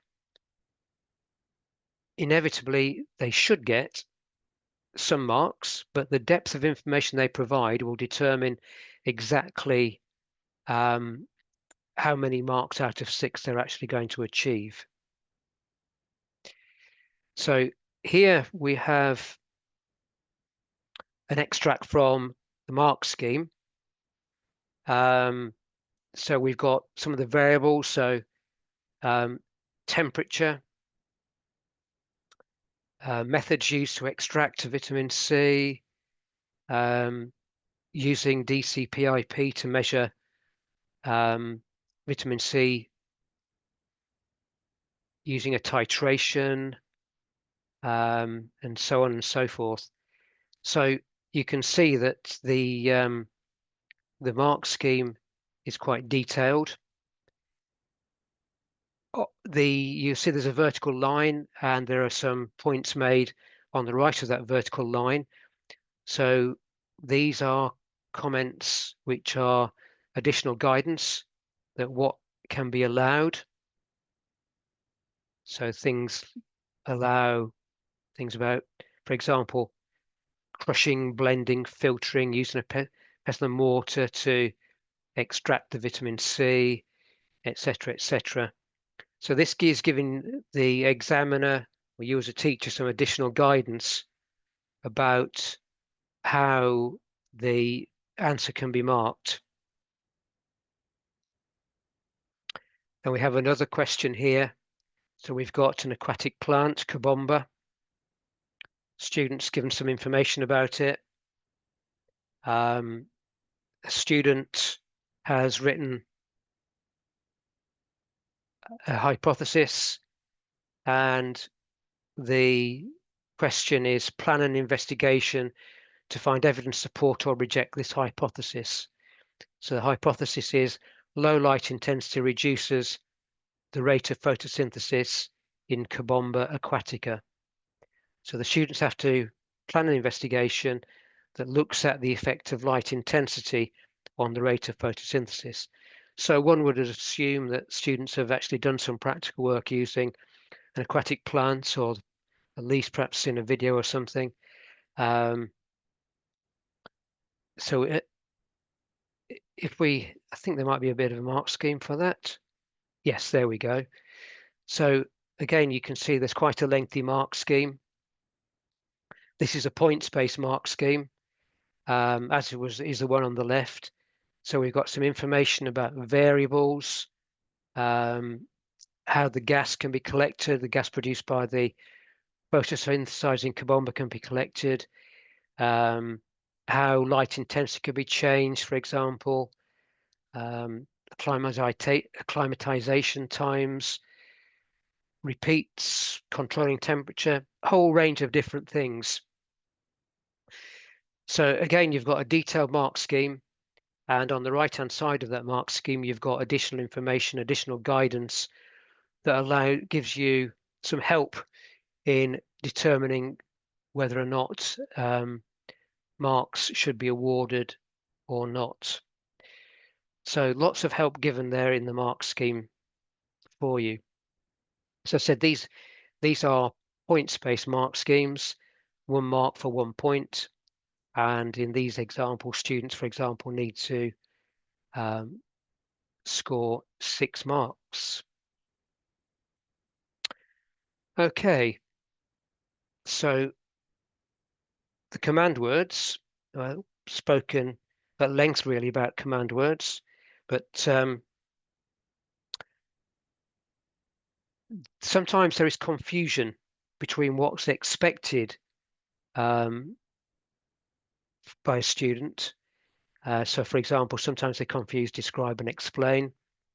And obviously if they misinterpret a command word, then they could lose marks.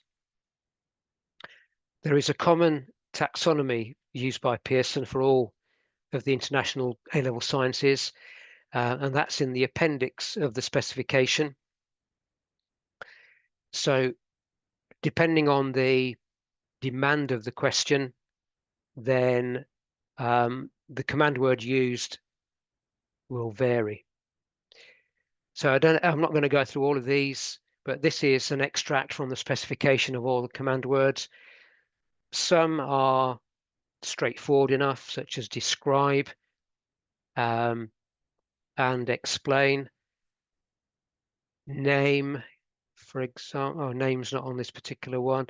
Oh, yes, it is. Give, state, and name. They're very straightforward command words. But some are much more demanding, such as assess, give careful consideration to all the factors or events, etc., etc. So assess is a challenging command word.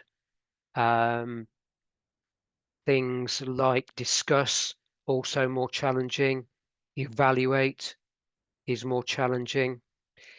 So there is a hierarchy of terms. Obviously, the alphabetical here, but there's a hierarchy where some are more challenging and they're used. The more challenging command words are used, perhaps to assess more difficult aspects of the specification, more challenging.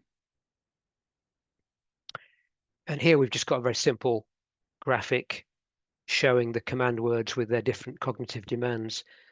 So command words such as state is much less challenging than evaluate or discuss. Evaluate and discuss require much more thought when answering these questions.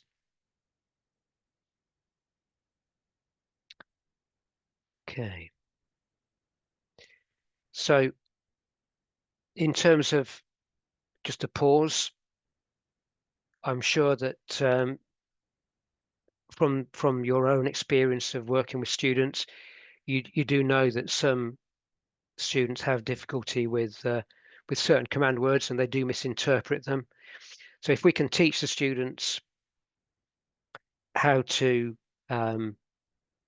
sort of interpret a command word and perhaps share that glossary of term, that taxonomy, that glossary of terms with them, that'd be very helpful.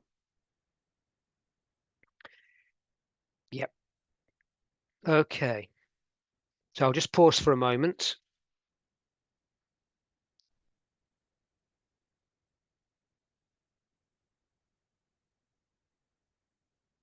Okay, so a good question in the chat. So yeah, I mean, thank you for the comments you are putting into chat about the command words that the students do find difficult, and I agree with everything you said.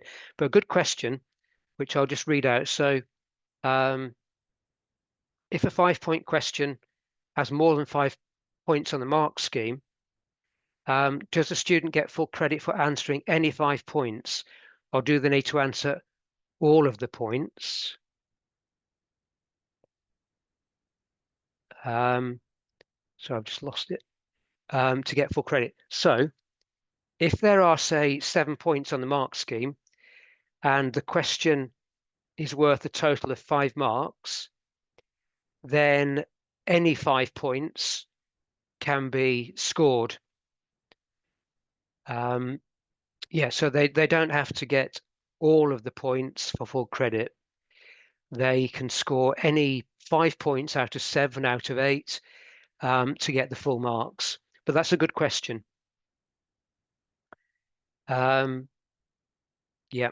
So yes, I mean things like evaluating and coming up with like 2 sides of an argument. Yeah, students do find that difficult, which is why some of these skills do need to be practiced so that you can build confidence. I think confidence is everything. But yeah, some really good comments here. So thank you very much. Really good. And obviously all of you can read the comments as well. So yeah, then there's another question. Do we consider just the first 5 points? When we mark an answer, one of the longer answer questions, we read the whole piece of work, the whole response. But clearly, if you as you're reading through, you get 5 correct points, then you can award 5 marks. That will generally be the case. I mean, there are situations where sometimes a point could be negated because something contradictory has been written, perhaps later on in the response. So we would normally read through a whole response before arriving at a final mark. But yes, some really good points here. So thank you.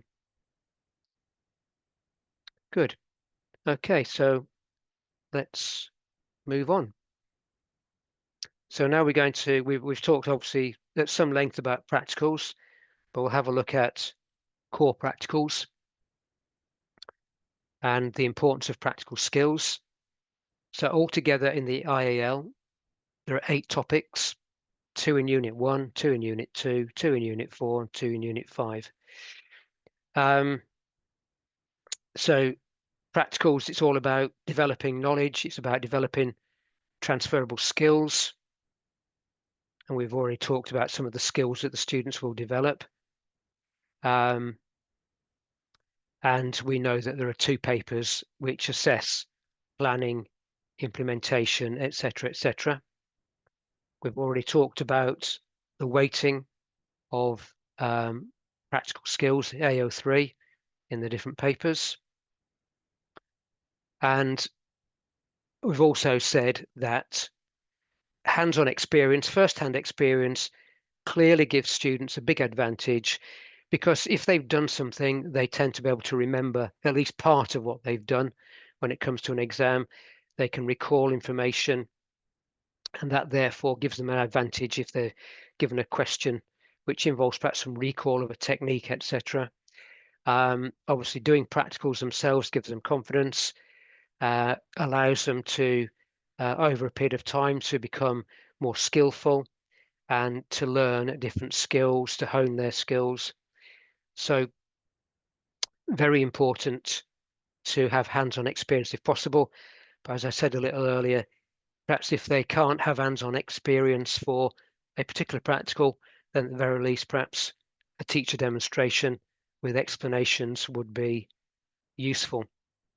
So in terms of the core practicals that we've got, in Unit 1, we've got using Benedict's reagent and iodine solution. Core practical 2, so we just talked about the question measuring vitamin C content. So core practical 2 is vitamin C. Practical 3, membrane properties, including the effect of alcohol and temperature on permeability. I used to enjoy doing a practical with beetroot. I'm not sure whether in the different parts of the world where you joined us from today, but beetroot is very good for that kind of thing because of the pigment inside the cells which gets released when the membranes are broken down. So if you've got any kind of sort of root that you can use with a pigment in it that gets released, works really well. Practical 4, enzymes. Then practical 5, microscopy. Practical 6, root tip squash, mitosis, so a bit more microscopy. And likewise, practical 7, more microscopy there. And then practical 8, tensile strength of plant fibers. Nice experiment. Bit of a physics experiment in a way. So perhaps strands of cotton, hair, that kind of thing, fibers from plants that can be tested for their strength by adding weights on the end. Quite a nice practical to do. And then practical 9, antimicrobial properties of plants. Aseptic techniques. I know for some centres that is difficult. That kind of work is difficult, that sort of microbiology work, because of the facilities that you have available to you. And then we've got more core practicals in the Unit 4 and 5 in the IAL. So practical 10, we've got photosynthesis. Practical 11, ecology. And again, I appreciate that for some of you, ecological studies could be more challenging than for others. So practical 12, effect of temperature on development of organisms. More microbiology in practical 13 and practical 14. So again, could be a potential challenge depending on your facilities. Practical 15, redox indicators to investigate respiration. Respirometers in practical 16. Effective exercise on tidal volume, etc. Practical 17. So using a spirometer, for example. I mean, these days you can get some relatively cheap equipment to measure these factors, link them up to a computer. Practical 18, amylase production in germinating cereal grains. So we've got a large number of practicals that need to be covered for the full international A level, and they should be an integral part of the course that you teach. So as you know, there's no coursework. Everything's assessed in paper 3 and paper 6. We know that there's planning, etc., etc. And we know how many marks are accounted for by the practical work. And we know that questions on practical work can assess AO1, AO2, or AO3. So what are we assessing the students on? Well, you can probably answer these questions by now, but solving problems in a practical context. So applying what they've learnt to unfamiliar situations, um, being able to use ideas from across the different topics um, in different situations, being able to plan. And we've talked about QORMs. They need to be aware of safety procedures. They need to be able to describe methods, so they need to have done them to be able to describe them. They need to know about variables, as we've already said. So in terms of higher level skills which are assessed, precision, using units correctly, significant figures, etc. Drawing conclusions from data. Statistics, for example, so chi-squared test, t-test, correlation.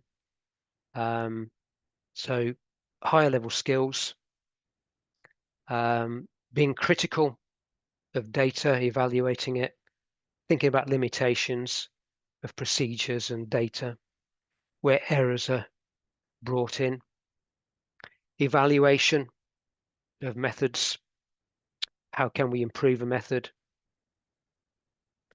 So these are all higher level skills and some examples of how we assess these higher level skills. So for example, we've got here, how can we measure the diameter of a fiber accurately with a microscope? So students need to know a technique for using a microscope to measure things. So reasons why a fiber diameter was measured. So a bit of thought involved there. Conclusions that can be drawn. And then looking on the right-hand side, how can we modify an investigation? So we're looking here with perhaps evaluating a situation, then learning how can we improve something. And then on the last example, explain 2 reasons why aseptic techniques were used. So students need to be able to, they need to know about aseptic techniques, they need to explain why they're used. So we've got some questions here where we're assessing some of the higher level skills in practical work. So how do we approach core practicals? Well, we need to make sure we do them. If the students can't do them themselves, demonstrations, videos, animations. You can do them in your theory lessons, or you can do them in standalone sessions. So that's a personal preference. Students need to have records of methods, observations, results, any analysis that they've done. You can use a lab book if you wish. Students can, this could be kept on a computer, use exercise books. It doesn't really matter as long as they've got a record. Students can work in groups. You can use a carousel approach where students go from one station to another in the lab to do different things. The main thing is students get experience. There are also in the specification some additional practicals that are specified or suggested rather. So these do not have to be done. They're not compulsory, but they do broaden the range of practical work that students come across, which helps to improve confidence, knowledge, understanding when it comes to answering questions in exams. But you may well find that you don't have time to do these suggested additional practicals. So these are some of the additional practicals. Like I said, they're not compulsory, they don't have to be done, but they might help. So heart dissection, semi-quantitative methods to estimate protein concentration using biuret reagent, etc. Growing pollen tubes, plant mineral deficiencies, habituation to stimuli. So we've got some examples of the additional practicals that you may or may not choose to do. So in terms of embedding practical skills, we need to embed them in schemes of work. We need to use them to improve theoretical understanding and to try to make abstract ideas concrete. And if, for example, you're demonstrating a practical, you need to tell them what's been measured, why you're measuring it, what control variables are there, what makes results valid, precise, and accurate, etc. So sometimes, if you like, what we might call imperfect data is useful for critical reflection, and practicals can be linked to the assessment objectives. There are some guides that you can download from the Pearson website free of charge. Guide for you as a teacher, a guide for the students. So some useful additional support there. I'm sure some of you have already got these, but if you haven't, you can go to the Pearson website and download them free of charge. Okay, I'm just going to skip this little bit for the moment, this little pause for discussion and questions, and we'll move on to math skills, because we talked a lot about the practical work. So, and we've also talked about math skills as well. But let's have a look through the math skills. But if you do have any questions as we're going through, do put them into chat and I'll have a look at them. Okay, so importance of maths in science. As you're aware, there's a lot of maths. We looked at the beginning of the presentation, we saw the number of marks, the minimum number of marks in the different papers that could be included. So maths does underpin much of the science here, the biology. But the math is always assessed within context. They're not standalone maths questions. The maths questions are in context. And at least 10% of the total marks across the exam papers, maths.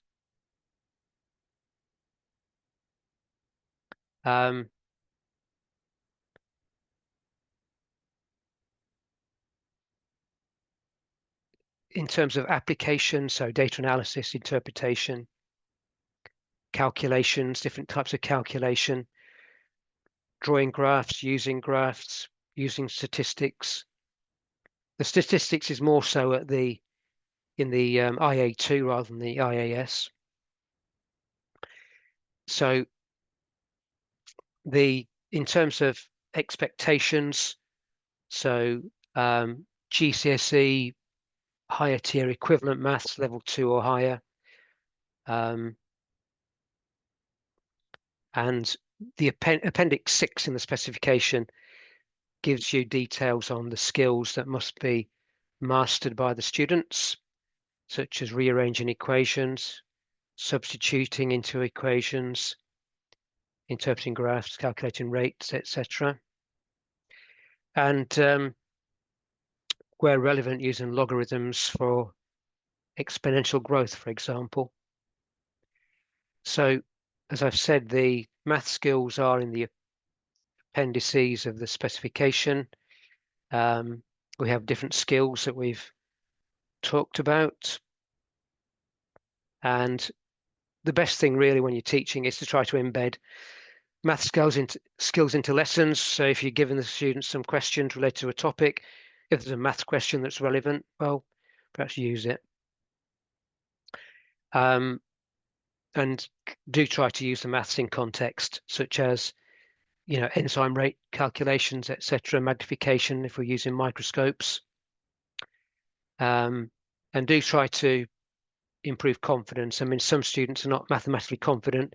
So if you do use maths as you go along through the course and encourage the students, and they see it as an integral part of what they're doing, they often become better at it.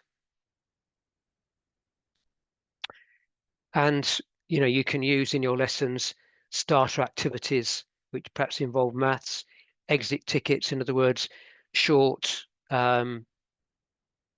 papers with 2 or 3 questions perhaps, which have mathematical type questions that students complete before they leave a lesson, that kind of idea. So sort of routines where you're exposing students to maths skills. And in particular, good math skills will improve performance in the AO2A and in AO3. I'll just pause there because I've seen we've got a question about the practical work. So yes, students should be the ones doing the practical. So in terms of, we need to guide and evaluate students orally so they know what they're doing. What capacity should we interfere? Well, clearly, if a student is doing something unsafe, for example, we should interfere. I think we can interfere if, for example, a student is following a written method. We can interfere by saying something like, have you read the steps of this method carefully? Are you sure that you should have, should you have done something else before you've done this? I think we can interfere by guiding them, not necessarily giving them the answers, but by guiding them to look and to think so that they can improve. But I think initially, students do often need a helping hand, particularly with some of these A-level practicals where there are many steps involved. So if we can give them a guiding hand initially and then gradually sort of let go of their hand, let them become more independent, by the end of the course, they should be fully independent, confident, practical, with practical work. So I do think they need some guidance, but clearly we've got to interfere if what they're doing is unsafe, and they need to be sort of pulled up on safety procedures, etc. But that's a good question. Thank you. Okay, so moving on with the maths. These are just some of the math skills, and you can see they're quite extensive. So these are in the specification. I'm not going to go through them, but you can see we've got arithmetic and numerical computation. We've got handling data. So these are the big headings. We've got handling data continued. We've got algebra, which is A.2. We've got graphs. So there's quite a lot on graphs there. Geometry and trigonometry. And then we've got, this is like a repeat of what we've already seen. And then some examples of questions. So we've got a formula to calculate the volume of a sphere. Students are given some information, answers to 2 decimal places, and then we've got a question on the right-hand side at the top about the measurements of a cell. We've got a measurement given in centimeters. We've got to convert units because the answer must be given in micrometers to 2 significant figures. So students have to be confident converting units. And the bottom question, the graph question, students have to calculate a rate of reaction at 3 minutes. So they have to draw a tangent, calculate the rate, the gradient of the graph. So different ranges of skills required in different scenarios, based on different practicals. And we can support the students and you can gain support as well. We have these guidebooks for mathematics. Again, you can access these from the Pearson website, download them free of charge, and I'm sure that worth sharing with the students so that they have something to fall back on regarding the different math skills.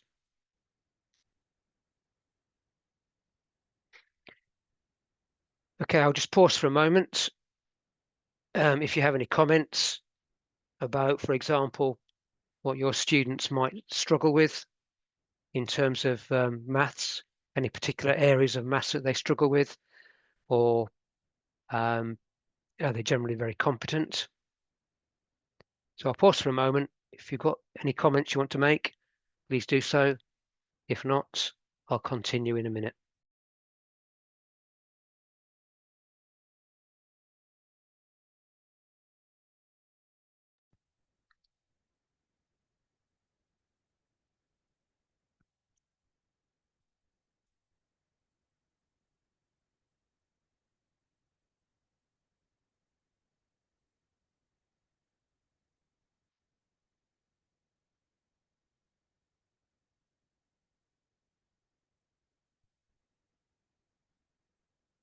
Okay, we've got one comment about students finding it difficult to apply formulae.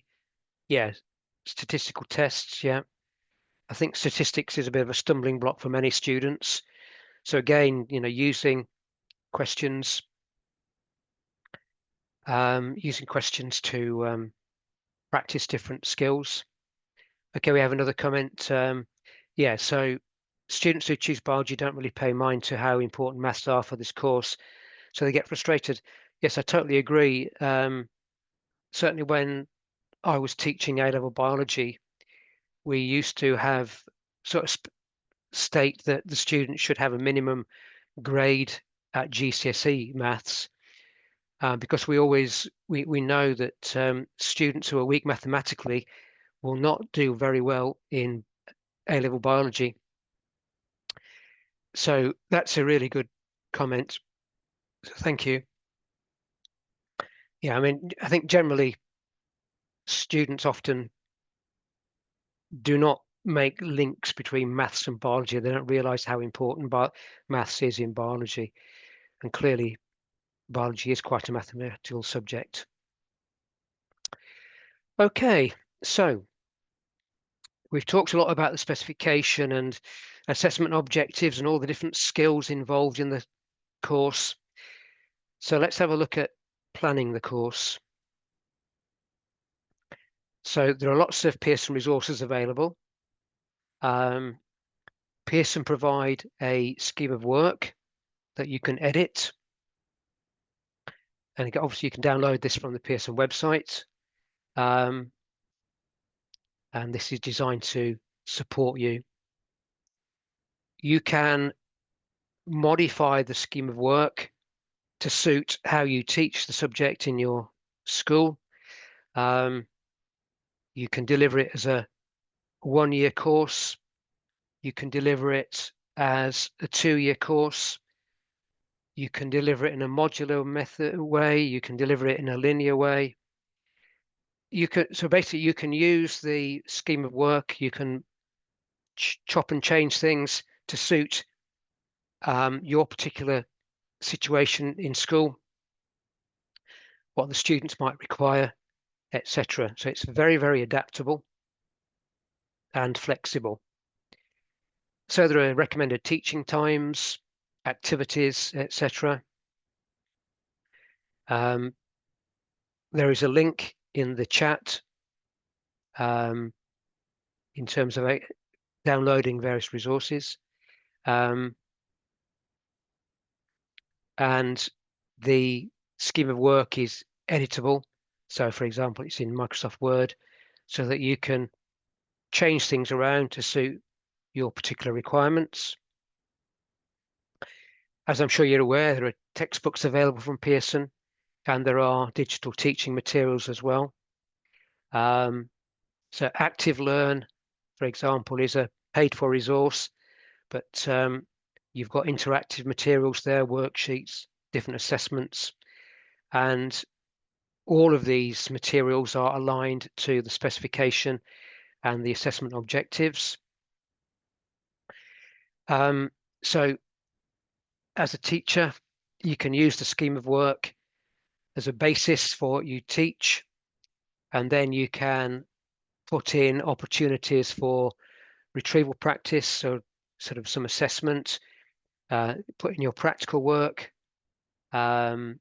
assessments, question practice, etc. So you can start with a skeleton of work, and then you can add to it, build it. And obviously, if you're teaching this and have taught it over a number of years, you can add more and more things to it. You can perhaps edit things out because they don't work for you, etc. So having that editable scheme of work is very useful. And as we said, you can download the scheme of work from the Pearson website, from the course materials material on the right-hand side here, the course materials, teaching and learning materials. So you just go to the Pearson website and you can access all of these things. And you've also got, so here, sort of once we're into the teaching learning materials, you can see the scheme of work there, but halfway down, you've got exemplar material, so past paper questions, etc. Some information about the scientific article that we talked about. You've got the guides, etc. There's also, if you want to look at it, there's past training content. So once you go into that teaching and learning material section, then you've got lots of information at your fingertips. So you've got the guide gives you information about how you can deliver the course over 1 year, 2 years, or in a modular or linear fashion. You've got your getting started guide. So we've talked about a lot of this today. You know, what does a course consist of? How is it assessed? All the different skills, etc. The scheme of work. So this is what we were talking about a few minutes ago. So the scheme of work has the specification points, activities that you can do in lessons, tasks for you, tasks for the students, and links to resources.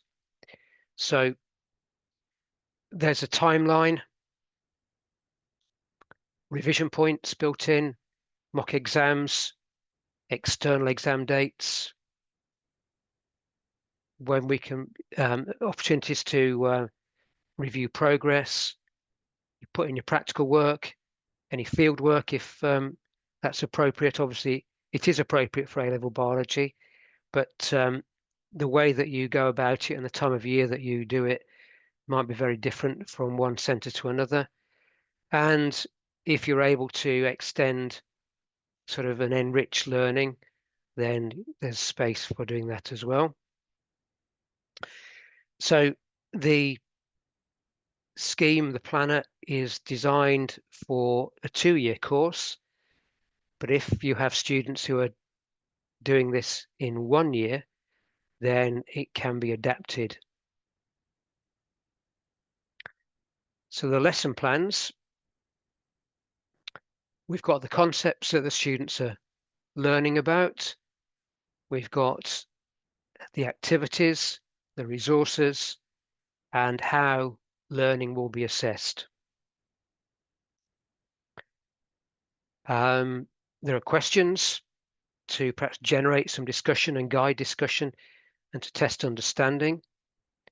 And then there are opportunities where math skills can be developed, practical skills can be developed, and transferable skills can be developed. So all of these opportunities built in. And here we've got just a sample page from a scheme of work. So we've got topic areas, we've got core practical identified, we've got what the students might be doing in the classroom, or the different activities there, with a little bit of perhaps guidance. And then we've got the additional skills, the transferable skills, such as reflecting on learning, etc., working collaboratively, etc., etc. So you can edit these to suit your particular situation. You can remove things, add things. but the basis is there to give you some structure for teaching. And depending on how many lessons per week you teach, etc., then things might change, but very easy for you to edit and obviously to share with colleagues. So perhaps it would be useful to know, are any of you actually using these resources at the moment, the scheme of work? So if not, you now know how to access it, and you know that it should be very useful for planning. And obviously, as you're going through your teaching, you can evaluate things, you can change things as you go along, so that when it comes to sort of another cycle of teaching, you've already evaluated, you've modified, and you can move forward with perhaps slightly improved resources.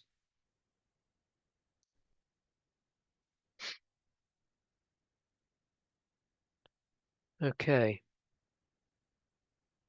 I'll just pause for another 30 seconds just to see if you've got any comments that you want to make.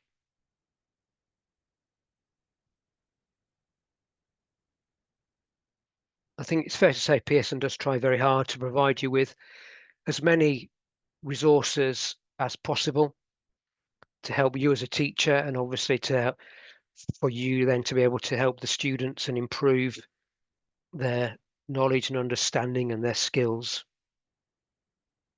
Okay, we'll move on. Okay, we've touched on mark schemes. We've looked at briefly at some different examples of mark schemes. So this is just another look at mark schemes, because I know that for some of you, using mark schemes and sharing mark schemes with students is a good way of sort of helping them to improve. So we have a question here, a describe question, and we have the mark scheme. So this is a points-based mark scheme. The question is worth 3 marks in total, and we have a points-based mark scheme. On the right-hand side of the vertical line, we have the additional guidance, and you'll notice that the last 2 statements in additional guidance say reject. So reject means that even if a student has written something correctly, that if they write generative nucleus, then they do not gain any credit. Sometimes it's not always easy to follow and apply the reject situation, but so for example, if a student wrote something about a male nucleus or gamete, and then they talked about a regenerative nucleus, there's sort of confusion there, and we would reject, so they wouldn't get a mark. A little bit complicated, that. Perhaps I probably haven't explained it very well at all, so I apologize. But you do sometimes see that on a mark scheme. I do notice we've got a couple of comments about the resources. Yeah, and seems to be some positive comments, so thank you for that. Now we have an explain question here, and we have a mark scheme. So this is 2 mark question, 2 points on the mark scheme, 1 to do with optimum temperature, 1 to do with water. You'll notice there's quite a bit of extra information in the mark scheme. On the right hand side, we've got additional things that we'll accept. We've got things that we will ignore. So ignore just means imagine it wasn't written.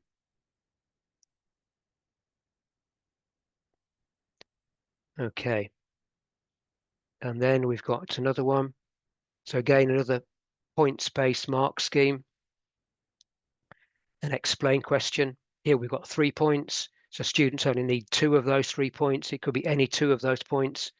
Doesn't have to be the first 2. So any 2 of those points will give them 2 marks. And again, we've got a range of different things that we will accept. And then we have another explain question here, worth 2 marks. And again, we've got 3 points on the mark scheme, each worth 1 mark. So any 2 of those 3 points will give 2 marks for the question. So these are typical mark schemes. And again, on the one I've just shown you, we've got what we will accept. So clearly, applying a mark scheme does require you to be familiar with the mark scheme and to be familiar what's in the additional guidance column and what we'll accept and what we won't accept.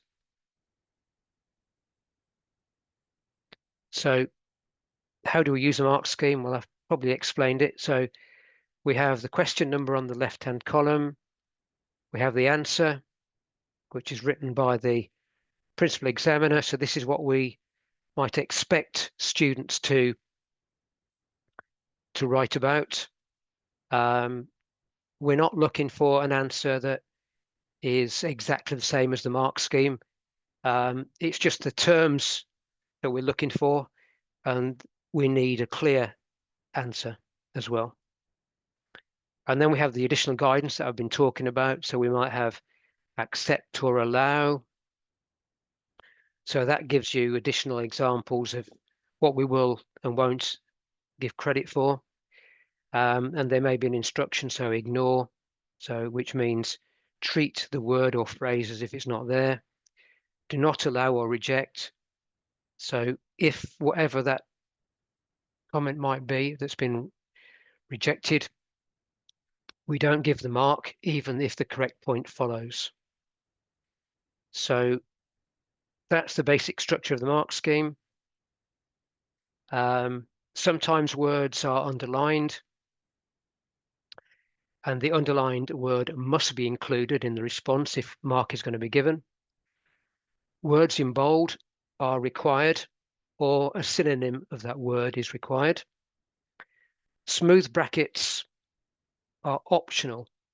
So we give, I'll just go back to a previous slide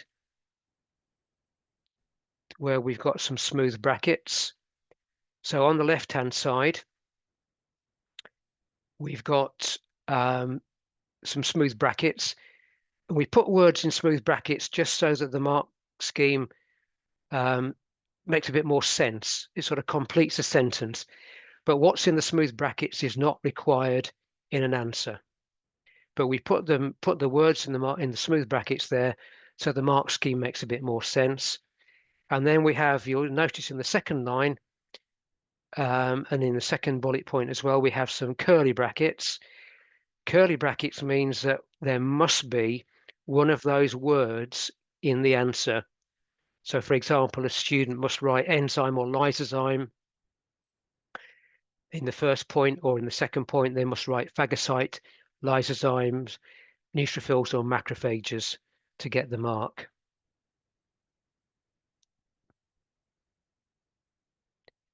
Okay, so hopefully that's explained. And then the basic principles are, if the idea is clear, you give the mark. If the vocabulary is correct and accurate, you give the mark. And if whatever the student has written aligns with the intention of the mark scheme, you give the mark. So questions are point-based and level-based. So most of them are points-based, and that's what we've been looking at. So 1 point for 1 mark. Some extended response questions, these are level-based mark scheme, always worth 6 marks. So mark schemes list what is credit-worthy. So we've looked at lots of examples of those. So for example, a 6-mark question might expect 6 individual points. And we're not awarding marks here for the quality or the flow of the answer. It's about, has the student written, say, 5 points, 6 points correctly? 5 points, 5 marks, 6 points, 6 marks. So that's how a points-based mark scheme works. What this means is that students, we're not looking for long essay-style answers. We're looking for answers that are concise and use the correct language, that they're clearly explained, etc. And as I've already said, we can use bullet points. A levels-based mark scheme, basically there are 3 levels. So typically Unit 1, Unit 2, Unit 3, and Unit 4 and Unit 5 will have a levels-based question. So 3 levels. Level 1 is 1 to 2 marks, level 2, 3 to 4 marks, level 3, 5 to 6 marks. And basically, we are looking for an answer that develops and becomes more detailed as we go through the levels. So again, it takes some practice being able to apply these mark schemes. But as we go through, I mean, so at level 1, for 1 to 2 marks, things are fairly basic. And then to get from level 1 to level 2, there's certain things have to be included in the answer. The knowledge understanding becomes more detailed, etc. The explanation becomes more detailed. As we go through the levels, we get more linkage between points, ideas linked together, etc. So the answer becomes more developed.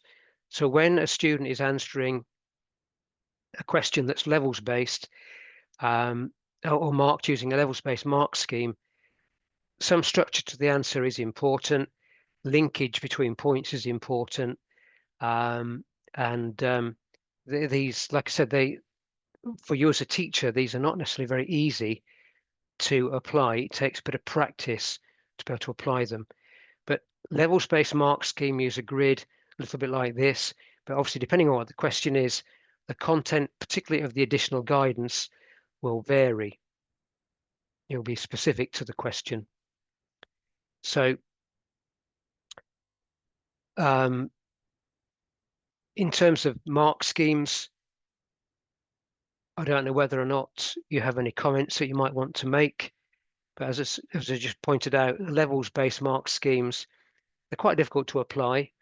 And sometimes, perhaps if you're looking at marked work that's been marked by an examiner, you might wonder about how a mark has been arrived at. Yeah, so levels-based mark schemes most difficult to mark. I agree. I mean, but perhaps if you look at examples, it does help you to sort of improve your skill. Okay, I'm quite conscious of the time and the fact that we're approaching the end of the event. So I'll keep an eye on the chat, but we'll move on so that we include everything that needs to be included. So one thing to think about is, has this professional development given you some help? Are there things that you might need to do differently now that you've experienced this professional development? And clearly there might be some things that you want to share with your colleagues. And as you know, there are resources available that you can share with your colleagues as well. Okay, so yeah, so a good comment. Students coming from other exam systems get frustrated because they do not mark points because they try to describe instead of giving the appropriate vocabulary. Yeah, so yeah, I think there can be a difficulty if students move from one system to another and they don't appreciate that perhaps the way that questions are marked differ in the Pearson IAL, for example. So that's a good point. So clearly students do need to be trained in how questions are marked, and they need to be familiar with the mark schemes, the different styles of mark scheme. So clearly the more, if you share mark schemes with students, but as we know, students are very good at finding things on the internet, so they can find the past papers, they can find the mark schemes, but using them in lessons and as exam practice is obviously very useful. So we've talked a little bit about Pearson support, and we've already looked at a slide similar to this. So once we're on the Pearson sort of teaching and learning materials website, we can drill down, we can access the past papers and the mark schemes and also examiner reports. You'll see in the sort of the second under at the top of the past paper column, examiner reports there. So these tell you about how students performed on different questions and give you some feedback. There are examples of marked questions with some comments. So very useful for yourself as a teacher and also very useful for students as well. So I would urge you to look at examiner reports for the different units and so on, because they are a good source of information that you can feed back to your students. And you'll notice that the padlock symbol is on these. So you may need to register as a teacher with Pearson so that you can access these resources. And the padlocked ones will or should not be available to students. And these are the reason you can see that these are dated June 2025. So this is an up-to-date slide. So apart from past papers, you've got teaching and learning materials that you can access, and we had a look at that. And you can also access past training content as well, should you wish to do so. So there's lots of materials available for you. Some of you may be familiar with Results Plus, where you can analyze performance. So you can get information about performance on exams. You can look at how students did on particular question types. So you can sort of focus on assessment objectives. You can focus on topics. You can get the score for the different questions. You can compare groups of students, etc. You can even compare with sort of national averages. So Results Plus is a very powerful tool that you can use to analyze your student performance. The way it works is that students sit the exam.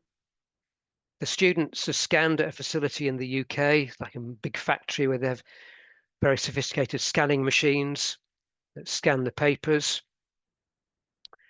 And then what happens is that once they're scanned and digitized, examiners mark the papers online. What you may or may not know is that examiners do not necessarily mark a complete question. They might mark only one or two components of a question, because we have we have different sort of categories of examiner. So the more skilled examiners mark the more difficult questions. For example, the questions that are marked with a levels-based mark scheme. So an examiner may not see a complete question at all. They might just see components of a question. But we're able to do that because of the way that the papers are scanned and digitized. And it means that we can focus expertise on different types of question. And then once the questions are marked, we have a massive sort of database of marks for each question.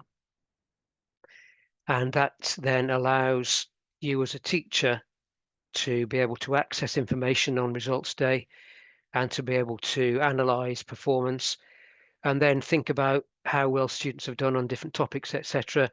And then perhaps thinking forwards about how you can improve the performance of future students. Some of you may be familiar with Exam Wizard, which again is a powerful tool. It relies on sort of a database of past papers. The example here is geography, but basically you put in the qualification that you are interested in, specification, a year, etc., and you will get access to lots and lots and lots of past units, and you can build your own papers, whether it's for like a full mock exam or just a short test. You can select by unit, so you can focus on different units. You can focus on if you want practical skills assessed, if you want mathematical skills assessed. So it really, really gives you the opportunity to draw on a massive database of questions so that you can focus on different skills, etc., and support your students, give them either short assessments, longer assessments, in order to improve performance. So it's very, very useful and powerful. And certainly when I was teaching, I do remember getting carried away with the Exam Wizard and producing lots of sort of papers. So you can build a paper, you can save the paper, you can edit the paper. So what you do can be used sort of over and over. And so you can edit things, you can add to a paper that you build, you can edit papers, etc. So very useful tool is Exam Wizard. So if you haven't used it before, I would certainly recommend that you have a look at that, because it's very quick to use and you can very quickly put together a paper to use with students. Pearson also gives access to strips from results day. You can actually see marked scripts. You won't see sort of examiner annotations, but you'll be able to see marked scripts. And what it allows you to do is, perhaps if a student hasn't done quite as well as perhaps you expected they would, then you might think about appealing, having an inquiry about results. So being able to look at scripts before you do that can save money. So if a student doesn't do very well, think, okay, let's have a look at the exam papers. And you might think, well, actually, yeah, I think this is, the mark is fair. But if you think there are issues, then you can ask for a mark review. But if a mark review isn't needed, obviously money is saved. So Pearson is unique in that it's the only awarding organisation to provide access to the marked exam papers as part of your qualification fee. So fees are paid for entering the students. This is part of that fee. So very, very useful. And like I said, it can save a lot of money. There is support from individuals. So we've got a teaching science email, and we have Jonathan Wong, who is the international sciences sort of subject partner. There's also a telephone number.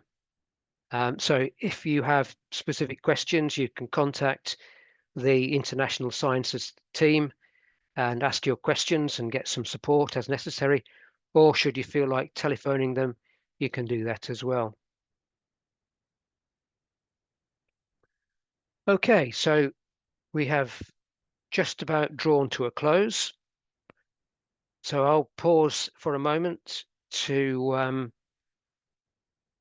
give you an opportunity to ask any further questions or final questions. I think you should receive a digital certificate to say that you've participated in today's event. But thank you for attending. Hopefully what you've seen and heard is useful and perhaps gives you confidence to move forward and gives you a bit more insight about the specification, the exam questions, how questions are marked, etc. So if you've got any questions. Okay, so question, Exam Wizard doesn't work. I would try contacting, if I just go back to the previous slide, I would try contacting the teaching science person, who might be able to give you some additional guidance to fix your Exam Wizard question. But like I said, thank you for attending. And if you do have any specific questions, do contact the Pearson contact person. And hopefully, I hope that you will be able to move forward with your teaching with confidence. I'd like to thank you very much.